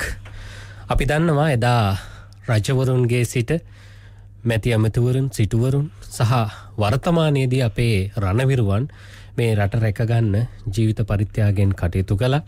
ඒ වගේම දහදිය, ලේබිඳු මේ මහ පොළවේ ස්පර්ශ කරන්නට යෙදුණා. එනිසාවෙන් තමයි අපිට වර්තමාන කාලය වන විට බොහෝමත්ම සුරක්ෂිත දේශයක ජීවත් වන්නට හැකියාවක් ලැබිලා තිබෙන්නේ. එනිසා අපි ශ්‍රී ලංකාව කියන මේ අභිමානවත් දේශය ගොඩනගන්නට එදා සිටම වර්තමානය දක්වා මහා සංඝරත්නය නිරන්තරයෙන්ම අපිට අවවාද අනුශාසනා සපයන්නට යෙදුණා. අපි දන්නවා විවිධ රජවරුන්ගේ කාල සීමාවන් තුළ මේ රට අරාජිකත්වයට යන කාල සීමාවන් තුළ මහා සංඝරත්නය එක්කාසු වෙලා එකමුතු වෙලා රජුට දැහැමින් අනුශාසනා සිදු කරලා මේ රට නැවතත් ඒ වැරදි මාර්ග ඔස්සේ යන්නට ඉඩ ලබා නොදී යහපත් මාර්ගයට ගන්නට හැකියාවක් ලැබුණා. එනිසා එවන් යතිවරයාණන් වහන්සේලා අදත් මේ සමාජයේ මේ සංඝ ශාසනයේ ජීවමානව සිටීම අපට එක් පැත්තකින් ආඩම්බර වෙන්නට පුළුවන් කාරණාවක්. ඉතින් net FM රේඩියෝව ජාතියේ නාලිකාව හැටියට මේවන් වූ භික්ෂූන් වහන්සේගේ යම් ශාසනික කටයුත්තක් මේ සංඝ ශාසනය වේවා නැත්නම් බුද්ධ ශාසනය වේවා ඒ අභිවෘද්ධිය වෙනුවෙන් ක්‍රියාත්මක කරනවා නම් ඒ සඳහා මාධ්‍ය දායකත්වය ලබා දීමත් අපගේ ප්‍රමුඛතම කාර්යයක්. එනිසා අපි අද කතා බහ කරන්නට බලාපොරොත්තු වෙන්නේ විශේෂයෙන්ම සංඝානුභාවයෙන් කියන මේ සංගායනාවට කාලයයි ජාතියේ මහා චීවර පූජාව පිළිබඳවයි අද ඉරිදා සිට්නෙත් අසපුව සජීවී ධර්ම සාකච්ඡාවෙන් අපි කතා බහ කරන්නට බලාපොරොත්තු වෙන්නේ. මේ වෙන විටත් අපගේ මැදිරියට වැඩම වූ අතිපූජනීය ගලගොඩාත්තේ ඥානසාර අපේ හාමුදුරන් වහන්සේගේ සංකල්පය සහ අනුශාසකත්වය මත මේ පින්කම් මාලාව අපූර්වට සංවිධානය කරලා තිබෙනවා. මුලින්ම අපේ හාමුදුරනේ අපි තාමත්ම ගෞරවයෙන් নমස්කාර පූර්වකව අවසරයි කියලා වහන්සේව පිළිගනු ලබනවා. තුනුරුවන්ගේ සරණයි හැම දිනාටම. පෙබරවාරි 22 වෙනිදා තවත් දින 6ක කාල සීමාවක් ඉතිරි වෙලා තිබෙනවා අපේ හාමුදුරුවනේ. මේ කාල සීමාව තුළ පෙබරවාරි 26 කියලා කියන්නේ ඉතාමත්ම වටිනා කාලයක් නැත්නම් වටිනා දිනයක්. මේ දිනේදී රුවන්වැලි මහා චෛත්‍යරාජානන් වහන්සේ කේන්ද්‍ර කරගෙනයි සංඝානුභාවයෙන් ජාතිය මහා චීවර පූජාව පවත්වන්නට කටයුතු සූදානම් කරලා තිබෙන්නේ. අපේ හාමුදුරුවනේ මෙවැනි මහා පින්කමක්, දැවැන්ත පින්කමක් සංවිධානය කරන්නට වහන්සේගේ සංකල්පය එලි දක්වන්නට නැත්නම් සංකල්පය සමාජගත කරන්නට මොන වගේ සිතුවිල්ලක්ද ඇති කරගත්තේ? පළමුවෙන්ම අපි සංවිධානය කොට ඇති සංඝානුභාවයෙන් ජාතිය චීවර පූජාව සංගායනාවට කාලය නමින් වූ මේ වැඩසටහන පිළිබඳව රටේ මහජනතාව දැනුම්වත් කිරීම සඳහා net FM ගුවන්විදුලි නාලිකාව සිට්නෙත් අසපුව ඒ වැඩසටහන හරහා දැනුම්වත් කිරීමට කාලය දානය කිරීම සම්බන්ධයෙන් අපි අපේ ගෞරවය පුණ්‍යානුමෝදනාව සහ ස්තුතිය පළ කර සිටීමට අවශ්‍යයි. පළමුවෙන්ම ඔබතුමා මතක් කළ වගේ මේ උතුම් සංකල්පය මගේ හිතට එන්නේ ඇත්තටම 2016 අවුරුද්දේ මම පළමු වතාවට සිරගත කරපු වෙලාවේ. එහෙමයි. ඒ වෙලාවේදී බොහෝ පොත්පත් කියවීම සඳහා අවස්ථාව ලැබුණා. මගේ අතට පත්වෙච්ච පොත් අතර බොහෝම ලස්සන පොතක් හම්බ වුණා. ටිබෙට් ජාතිකයස් මහින්ද හාමුදුරුවෝ ලියපු ජාතික තොටිල්ල නම් වූ කෘතිය. එහෙමයි. අපි කවුරුත් දන්නවා සිකීම් ජාතිකයස් මහින්ද හාමුදුරුවෝ යටත් විජිත යුගයේ සිංහලයන් උද්දීප්තියට පත් කිරීම සඳහා ජාතිකවාදීව මිනිසුන් ගොඩනැංවීම සඳහා ජාති වාත්සල්‍ය ඇති කරන්න, ආගමාලය ඇති කරන්න මොන තරම්නම් පෑන හසුරුවමින් කවි ලියලා තියෙනවද? එහෙමයි. උන්වහන්සේගේ ජාතික තොටිල්ල පොතේ එක කවියක් මට මුණ ගැහෙනවා. මහා සිලු මහා තිස් නිරිඳා සංග 60,000කට එදා 60,000ක් සිවුරු පුදා කළ පින්කම සිතනු සොඳා. මේ කවිය හරිම සිද්ගත් එකක් වුණා මට. වතාවක් දෙවතාවක් කියවනකොට හොඳින් ධාරණය වුණා, මතක හිටියා. මම විමසා බැලුවා කවුද මේ මහසිලු මහතිස් රජුරුවෝ? එහෙමයි. මොන යුගයේද මේ පින්කම කළා තියෙන්නේ? කුමක් අරබයාද මේ පින්කම කළා තියෙන්නේ? ඉතින් ඒ අතීත විස්තර ටික හොයනකොට මහා වංශේ මම ගෙන්න ගත්තා. ඇත්තටම මේ හිර මැදිරියේ හිර කුටියට. එහෙමයි. ඒ මහා වංශේ 33 වෙනි පරිච්ඡේදයේ ගාථා 16කින් පමණ මේ මහා පින්කම ගැන දක්වලා තියෙනවා. මහසිලි මහතිස් රජුරුවෝ හාමුදුරුවෝ 60,000කට එදා 60,000ක් සිවුරු පොදලා කරපු පින්කම ගැන. එතුමා විතරක් නෙමෙයි, අත් වශයෙන්ම අපේ රාජාවලියේ රජවරු බොහෝ ගණනක් අවස්ථා ගණනාවකදී සිවුරු 60,000 සිවුරු 30,000 ආදී වශයෙන් එකල ඒ වැඩ හිටපු හාමුදුරුවරුන්ගේ පරිමාවට අනුව චීවර පූජා පවත්වලා තියෙනවා. ඒක හරියම ලස්සන කතා ප්‍රවෘත්ති තියෙනවා ඒ සම්බන්ධයෙන්. එහෙමයි. ඉතින් මහසිලු මහතිස් රජුරුවෝ මේ එදා යුගයේ කරපු මේ පින්කම අද වර්තමානයට ගලපා ගන්නේ කොහොමද කියලා හිතලා තමයි ඇත්ත වශයෙන්ම මම මේ පින්කම සංවිධානය කෙරුවේ. එහෙමයි. මේ උතුම් පින්කම සංවිධානය කිරීමේ අරමුණු තුනක් තියෙනවා. පළවෙනිම අරමුණ තමයි මේ රට ඇත්ත වශයෙන්ම හරිම පින්වන්ත රටක්. එහෙමයි. මේ පින්වන්ත රට ඓතිහාසික උරුමයන් ගොන්නකට හිමිකම් කියනවා. එහෙමයි. මේ රටේ අපිට කතා කරන්න තියෙනවා නම් කතා කරන්න තියෙන්නේ බෞද්ධ උරුමයක් ගැන. සංස්කෘතියක් ගැන කතා කරන්න තියෙනවා නම් අපිට කතා කරන්න තියෙන්නේ බෞද්ධ සංස්කෘතිය ගැන. එහෙමයි. ශිෂ්ටාචාරයක් ගැන අපි කතා කරනවා නම් අපිට කතා කරන්න තියෙන්නේ බෞද්ධ ශිෂ්ටාචාරය ගැන. එතකොට අපි දන්නවා 1948 අපි නිදහස ලබා ගන්න කලින් නොයෙක් විදිහේ ජාතික විමුක්ති අරගල පැවතුණා රටේ. රටට ජාතික නිදහස ප්‍රාර්ථනා කරලා කරපු අරගල. එහෙමයි. ඒ අරගලවලදී අපේ රණශූර මීමුතුන් විශාල සංඛ්‍යාවක් මිය පරලොව ගිහිලා තියෙනවා. ඒ සියලුම දෙනාට පින් අනුමෝදන් කිරීමට මේ උතුම් මහා පින්කම අපි සංවිධානය කරගත්ත ඒ එක අරමුණක්. එහෙමයි. දෙවැනි කාරණාව තමයි 1948න් පස්සේ 70 71 88 89 සහ මේ යුද්ධෙන් කියන අවස්ථාවල පාස්කු ප්‍රහාරය දක්වා ගත්තට පස්සේ අවස්ථා ගණනාවක ඇති වුණු අභ්‍යන්තර කෝලාහල නිසා ලක්ෂ 2කට ආසන්න අපේ මිනිස්සු මේ මහ පොළොවට ජීවිතය දානය කළා තියෙනවා. එහෙමයි. ඒ හැමෝටම සුගතිය ප්‍රාර්ථනා කිරීම අපේ මේ පින්කමේ තවත් එක අරමුණක්. දෙවැනි අරමුණ තමයි ඔබතුමා හිතන්න 2016 වගේ කාලෙකදී අපිට දැනෙනවා මේ ලෝකෙට මහා විපතක් එනවා ස්වාභාවිකව. එහෙමයි. ඒ මහා විපත්තියට මුහුණ දෙන්න නම් ආධ්‍යාත්මිකව අපි හුඟක් බලවත් වෙන්න ඕන. එහෙමයි. ඒ ආධ්‍යාත්මික බලය ඇති රටක් මේ. උදේ හවස බුදුන් වඳින්න, මුළු දවස පුරාම පිරිස්වරයෙන් අපේ හිත් සැනසීමට පත්වෙන එහෙමයි. ඒ වගේම බෝධි පූජා, බෝධි වන්දනා, සත්බුදු පූජා, සත්බුදු වන්දනා, අටවිසි පූජා, තිසැත්තය ඥාන පූජා යනාදී වශයෙන් උතුම් සම්බුදු ගුණ, සූවිසි මහ ගුණ දවසක් ගානේ පැයක් ගානේ සජ්ජායනා වෙන රටක් මේක. ඉතින් මේ බුද්ධ භූමිය කිසිම ආකාරයක ස්වාභාවික උපද්‍රාවකට පත් නොවි, එහෙමයි.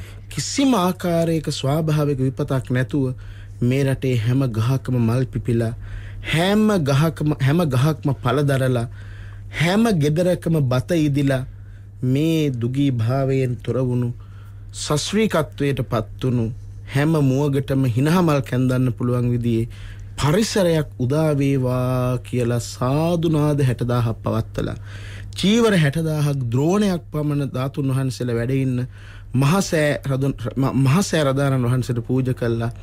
ඒ ප්‍රාර්ථනාව කිරීමත් අපේ දෙවනි අරමුණ. එහෙමයි.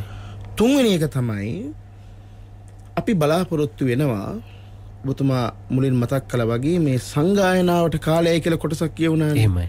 සංගායනාවට කාලයයි කියන එක අපි අපේ හිතට ආවේ ඇත්ත වශයෙන්ම අපේ සංඝ සමාජය වර්තමානයට ගැලපෙන විදිහට මේ වර්තමාන ලෝකයේ හැබෑ තතු හඳුනාගෙන නවීන සමාජයට මුහුණ දෙන්න පුළුවන් ගෝලීය අභියෝගයන් තේරුම් ගත්ත, එහෙමයි. ඒවාට මුහුණ දිය හැකි දැනුමක් එක්ක සවිඥානික බවක් ඇතුව කැපකිරීම කළ හැකි භික්ෂු පරපුරක් අපට අවශ්‍යයි. එහෙමයි. ඉතින් අපි බලාපොරොත්තු වෙනවා මේ චීවර පූජාව හරහා, මේක වරුණ තවත් එක චීවර පූජාවක් නෙමෙයි. ඇත්ත වශයෙන්ම මේ චීවර පූජාව අපි සම්පූර්ණ කරන්නේ ජාතික වගකීමක් හිසින් දරාගෙන. එහෙමයි. ඒ ජාතික වගකීම හරි ප්‍රබල වූ එකක්. මොකද භික්ෂුන් වහන්සේලාට මේ රටේ පැවරලා තියෙනවා වගකීමක්. ඒ වගකීමට කියන්නේ ඓතිහාසික වගකීමක්. එහෙමයි හඳුර. නැත්තම් අපි කියනවා අපි ඒකට කියන්නේ භික්ෂුවකට පැවරුණු ඓතිහාසික භික්ෂු භූමිකාව. එහෙමයි. ඒ භික්ෂු භූමිකාව හිසින් දරාගෙන තමයි මේ සංගායනාවට කාලයයි නමින් කියන තේමාවෙන් අපි මේ චීවර පූජාව සංවිධානය කෙරුවේ. මේක කරන විදිහ මම ඉක්මනින් කියන්නම්. දර්ශන මොකද අපේ රටේ මේ වෙනකොට වැඩ ඉන්නවා හාමුදුරුවරු 40000ක්. එහෙමයි. මේ හාමුදුරුවරු 40000න් හාමුදුරුවරු 30000ක් තමයි අපේ ඉලක්කය. එහෙමයි. මේකේ කිසිම සැඟවුණු අරමුණක් නැහැ. එහෙමයි. ඒ කියන්නේ දේශපාලන අරමුණක් වෙන කිසිම න්‍යාය පත්‍රයක් අපිට නැහැ. උතුම් බුදුහාමුදුරුවන්ගේ පිළිවෙත හැරුණු කොට. එහෙමයි. මේ වැඩපිළිවෙල අපි ගොඩනගන්නේ බුදුහාමුදුරුව නායකයා කරගෙන. එහෙමයි. අපේ නායකයා බුදුහාමුදුරුව. අපේ නායකයා, අපේ ගුරුවරයා, අපේ කල්යාණ මිත්‍රයා, අපේ චින්තකයා බුදුහාමුදුරුව. එහෙමයි. එය බරපතල විදියට හදවතේ රඳවගෙන තමයි, හිස මුදුනේ රඳවගෙන තමයි මේ සියල්ල පිළියෙල කරන්නේ. එහෙමයි. ඉතින් අපිට උවමනා කළා එදා මහසිරු මහතිස් රජතුමා කළා වගේ සංඝ සාමග්‍රිය පතලා අද යුගෙත් මේ රට, මේ මව් පොළව, මේ ආදරණීය ලංකාව නැමැති අම්මා හඬා වැටෙනවා මේ රටේ දරුවන්ට සමගියෙන් එකතු වෙන්න කියලා. එහෙමයි. හාමුදුරුවරුත් මේ අම්මගේම දරුවෝ. එහෙමයි. ඉතින් මේ ලක්මවගේ දරුවෝ වෙච්ච, වන්දනාවට පූජනීයත්වයට පත්වෙච්ච හාමුදුරුවරු හැටියට අපට බෑ තමන් නොරක්නා සිල් අනිත් සමාජයේ ලව්ව රැකවන්න. එහෙමයි. දැන් මේ සමාජය එහෙමනේ. එහෙමයි. දැන් මොකද පිට පැටලුණු සමාජයක් මේ. එතකොට අපිට පේනවා දැන් බුදුහාමුදුරුවන්ගේ ධර්ම මාර්ගයේ වෙනුවට තෝරගෙන තියෙනවා සරණ යනවා මිනිස්සු එක සංඝයා වහන්සේලා. එහෙමයි. සංඝයා නෙවෙයි අපි සරණ යන්න ඕන, තෙරුවනනේ. ධර්මයනේ සරණ කරගන්න ඕන. එහෙමයි. ඒ වෙනුවට මේ පුජ්‍යල පංචස්කන්ධ සරණ කියලා හරියන්නේ නැහැ නේ. එහෙමයි. එතකොට අපිට දැන් මේ රට ඇතුලේ භික්ෂුන් වහන්සේලා හැටියට විවිධ හැකියාවන් තියෙන, විවිධ දක්ෂතා තියෙන, පූජාකාරයන්හි දක්ෂ වෙන්න පුළුවන්, ධර්ම කතිකයෝ වෙන්න පුළුවන්, වෙන වෙනත් හැකියාවන් තියෙන බොහෝ දක්ෂ පක්ෂකම් තියෙන හාමුදුරුවෝ අපේ රටේ වැඩ ඉන්නවා. එහෙමයි. උන්වහන්සේලා මොනවා හරි දෙයක් කරන්න උත්සාහ කරනවා. මම මේ කියන්න හදන ඊට වඩා වෙනස් කතාවක්. එහෙමයි. අපේ ධර්මයේ දර්ශන හේතුඵලවාදී දර්ශනයක්. එහෙමයි. අනෙක් සියලු ආගම් අභිභවා ඊට උඩින් තියෙන දහමක් මේ. මොකද මේ දර්ශනය හේතුඵලවාදී. එහෙමයි. ඒ හේතුඵලවාදී දර්ශනයට අනුව මේ මහ පොළවේ මොනවා හරි ඇති වෙනවා නම් ගැටලු ප්‍රශ්න අර්බුද ඒ හැම ගැටලුවකටම උත්තර තියෙන්නේ මේ ධර්මය ඇතුලේ. මොකද හේතුවක් නැතුව ඵලයක් උපදින්නේ නැහැ. එහෙනම් බුදුරජාණන් වහන්සේ අපිට අනුශාසනා කරලා තියෙනවා විශේෂයෙන් අංගුත්තර නිකායේ ඒක ධම්මපාලි. ඒ වගේම දීඝ නිකායේ පාසාදික සූත්‍රය. ඒ වගේම විශේෂයෙන් මජ්ක්‍ධිම නිකායේ මහා දුක්ඛස්කන්ධ සූත්‍රය. ඒ වගේම අම්බට්ට වාසෙට්ට ආදී සූත්‍රවලදී තාම අපූර්වට දක්වලා තියෙනවා ඕනෑම යහපත් සම්මා දෘෂ්ටික සමාජයකට මිත්‍යා දෘෂ්ටික බලපෑම් වලින් ඇතිවෙන හානිය පිළිබඳ. එහෙමයි. ඉතින් මං හිතන්නේ අද අපි බෞද්ධ සමාජයක් විදියට ඒ මිත්‍යා දෘෂ්ටික බලවේග විසින් ඇති කරලා තියෙන ආතතිය, ඒ වගේම සංක්‍රමණික සංස්කෘතික ඝාතක කල්ලි මේ රට පුරා ගොඩනැගෙමින් දේශපාලන කවරණ ලැබමින් රාජ්‍ය නොවන සංවිධානවලට අවශ්‍ය විදියට හැසිරෙමින් මේ බෞද්ධ දර්ශනය ආරක්ෂා කරන අවිහිංසාවාදී පින්වන්ත මිනිස්සු කුපිත කරවමින් කරන මේ කෙලවරක් නැති අදම ක්‍රියාවලිය අපි දුරතියා හඳුනගෙන තිබුණා. එහෙමයි. දැන් අවුරුදු 20ක් තිස්සේ අපි මේකට එරෙහිව සටන් කරනවා. එහෙමයි. ඉතින් මේ ඇත්තටම උච්චතම අවස්ථාව. ඉතින් අපි ඊටාම ධර්ම විනයානුකූලව මේ ප්‍රශ්නයට උත්තරය හොයාගෙන අපේ හාමුදුරුවරු 30000ක් දෙනා වහන්සේ මේ රට තුල ගොඩනැගෙමින් තිබෙන සංස්කෘතික ඝාතක කල්ලි පිළිබඳව දැනුම්වත් කළා. ඒවායෙන් අතමිදීම සඳහා වූ වැඩපිළිවෙලක් පිළිබඳව සාකච්ඡා කරන සංගායනාවට කාලයයි නමින් වූ වැඩසටහනයි අපි මේ පෙබරවාරි 22 වෙනිදාට රුවන්වැලි මහා සෑයේදී ආරම්භ කරන්නේ. අපේ හඳුරන්නේ මම ඔබ වහන්සේගෙන් විමසන්න කියලා හිටපු කාරණාව තමයි ඔය මිත්‍යා මතධාරීන් ගොඩක් වෙලාවට ශ්‍රමණ වේශධාරීන් හැටියට මේ සමාජගත වෙලා තමුන්ගේ ආත්මලාභය උදෙසා විවිධ කටයුතු කරනවා. හැබැයි මේ ස්ථාන හොඳින් නිරීක්ෂණය කිරීමේදී විමසිල්ලට භාජනය කිරීමේදී සහ මේ පිළිබඳව ගැඹුරින් අධ්‍යයනය කිරීමේදී අපේ හඳුරන්නේ අපිට පෙනියන කාරණාවක් තමයි අපි දැන් සමාජයේ ප්‍රබුද්ධ කියලා කොටසක් නැත්නම් බුද්ධිමත් කියලා කොටසක් ඉන්නවා. සහ ධනවත් කියලා කොටසක් ඉන්නවා. මෙන්න මේ කොටස වැඩි හරියක්ම යොමු වෙනවා මේ මිත්‍යා මතවලට. එහෙම වෙන්න මොකක් හරි හේතුවක් තිබෙනවාද අපේ හඳුරන්නේ? ඇත්ත වශයෙන්ම දර්ශන අපට වැඩපිළිවෙලක් නැහැ. එහෙමයි. ඒක තමයි ඇත්ත කතාව. මේ ශාසනයේ අද වෙන විට කැප්ටන් කෙනෙක් නැති නැවක් වගේ. එහෙමයි. බුදුහාමුදුරුවෝ සරණ යන කීයෙන් කී දෙනාද? අපි ධනපති දානපතියන්ට අර ඔබතුමා කියපු දැනුගත්තේ සම්මත සමාජයට ඇත්තටම දොස් නගනවට වඩා මේ ප්‍රශ්නේ තියෙන්නේ අපේ සංඝ ශාසනය ඇතුලේ. එහෙමයි. එකෙකුට එකෙක් නැති ශාසනයක් නෙමෙයි. ඇත්ත කතාව. එහෙමයි. අපි ඒක විවෘතව කතා කරන්න එපා. කයිවාරු ගහනවා. බණ දෙසුම් කෙලවරක් නැහැ. මේක මාත් එක්ක තරහ වෙන්න එපා. අපේ හාමුදුරුවෝ බෞද්ධ සමාජය මේක තේරුම් ගන්න. මොකද මේක අපේ රට මේ කතා කරන්නේ බොහොම ආදරෙන්. එහෙමයි. මට එහෙම කතා කරන්න අයිතියක් තියෙනවා ඔක්කොටම වඩා. එහෙමයි. මොකද ඔය සියලුම දෙනාට වඩා මම කැපකිරීම කරලා තියෙනවා මගේ ජීවිතය ඇතුලේ. එහෙමයි. ඉතින් අපි අර කියන්නේ 1000 talks කටින් බතල. හැබැයි කැපකිරීම නැහැ. එහෙමයි. අතහැරීම් පුරුදු කිරීම නැහැ. ඒ නිසා ඉස්සරල මේ සංඝ සමාජය සකස් වෙන්න ඕන. එහෙමයි. මේ සංඝ සමාජයේ භික්ෂු භික්ෂුණී උපාසක උපාසිකාවන්ගේ එකම නායකයා බුදුහාමුදුරුවෝ මිසක මේ අවුරුදු 5න් 5ටන දේශපාලකයෝ නෙමෙයි නේ දර්ශන. එහෙමයි. එහෙනම් අපි තේරුම් ගත යුතු දේ තමයි බුදුහාමුදුරුවෝ නායකයා කරගෙන බුදුහාමුදුරුවෝ ගුරු කොටගෙන එහෙමයි. මේ ඇතිවෙන සමාජ සංසිත් සමාජ ආර්ථික දේශපාලන සෞඛ්‍යය අධ්‍යාපන පාරිසරික මේ සියලුම ගැටලු වලට මොකද්ද බෞද්ධ මතය? කෝ එක මතයක්? එහෙමයි. එක මතයක් නෑනේ මොකක් සම්බන්ධයෙන්වත්. ඇයි එහෙම වෙන්නේ? මේ මැදුම් පිළිවෙතෙන් බැහැර වෙලා බුදුහාමුදුරන්ගේ ධර්මයේ වෙනුවට දේශපාලන දර්ශන ඔළුවට දාගෙන එක එක නායකයන්ගේ පස්සේ යන රොත්තක්නේ අපිට ඉන්නේ. එහෙමයි. ඉතින් මිනිස්සුත් ඒ බල කඳවුරු හදාගෙන ඒ පවර් සෙන්ටර්ස් තුල හිර වෙලා ඒ සංඝයා වහන්සේලා සරණ යනවා. එහෙමයි. මේ ඇත්ත හෙළිදරව් කරගන්න විදියක් නෑ අපිට. ඉතින් ඔබතුමාට මම මතක් කරන්න ඕන දර්ශන අද වෙනකොට මේ රට ඇතුලේ ඇමරිකානු නව යටත් විජිත කරන වැඩපිළිවෙලක් විදියට ක්‍රිස්තියානි මූලධර්මවාදී සංවිධාන පමණක් වැඩ කරනවා 455ක්. එහෙමයි. පොඩි ප්‍රමාණයක් නෙමෙයි. අපි මේ අන්‍යාගමික මූලධර්මවාදයට එරෙහිව වැඩපිළිවෙලක් හදන්න නීතියක් හදන්න කියලා 9 දෙනේ පාර්ලිමේන්තුවට ඇව්වේ 2004. එහෙමයි. කො මොකද්ද උනේ? ඉතින් මේක මහ වේදනාවක්. ඉතින් අපි හැමදාම කියවනවා මොකද්ද ඉතින් එහාට කරන්නේ?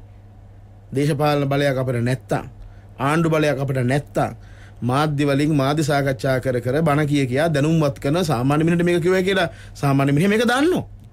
හැබැයි අද වෙනකන් නීතියක් හදලා දෙන්න බැරි වුණා මේ මුග්ධ පාලකයන්ට මේ රටේ මේ ආගමික සංහාරය වළක්ව ගන්න. එහෙමයි. අනෙක් පැත්තෙන් මං ඉතා වගකීමෙන් කියනවා මේ රට තුල ඉතාම භයානක විදියට දළුලා වැඩෙන ඉස්ලාමික උම්මත්තක අන්තවාදී වැඩපිළිවෙළවල් ගැන අපි කතා කරන්නේ 2012 ඉඳලා. එහෙමයි. කෝ අද වෙනකන් එක තැනක් එක විධිමත් ආයතනයක් ගොඩනැගිලා තියෙනවද? එක මොනිටරින් සෙන්ටර් එකක් හදලා තියෙනවද මේ ප්‍රශ්නේ සාකච්ඡා කරන්න? නෑ. දර්ශන දේශපාලකයෝ ප්‍රශ්න දිහා බලන්නේ දේශපාලන ඇහින්. එහෙමයි. ආගමික ප්‍රශ්නවලට දේශපාලන උත්තර නෑ. ආගමික ප්‍රශ්නවලට උත්තර තියෙන්නේ ආගමික දර්ශන ඇතුලේ. එහෙමයි.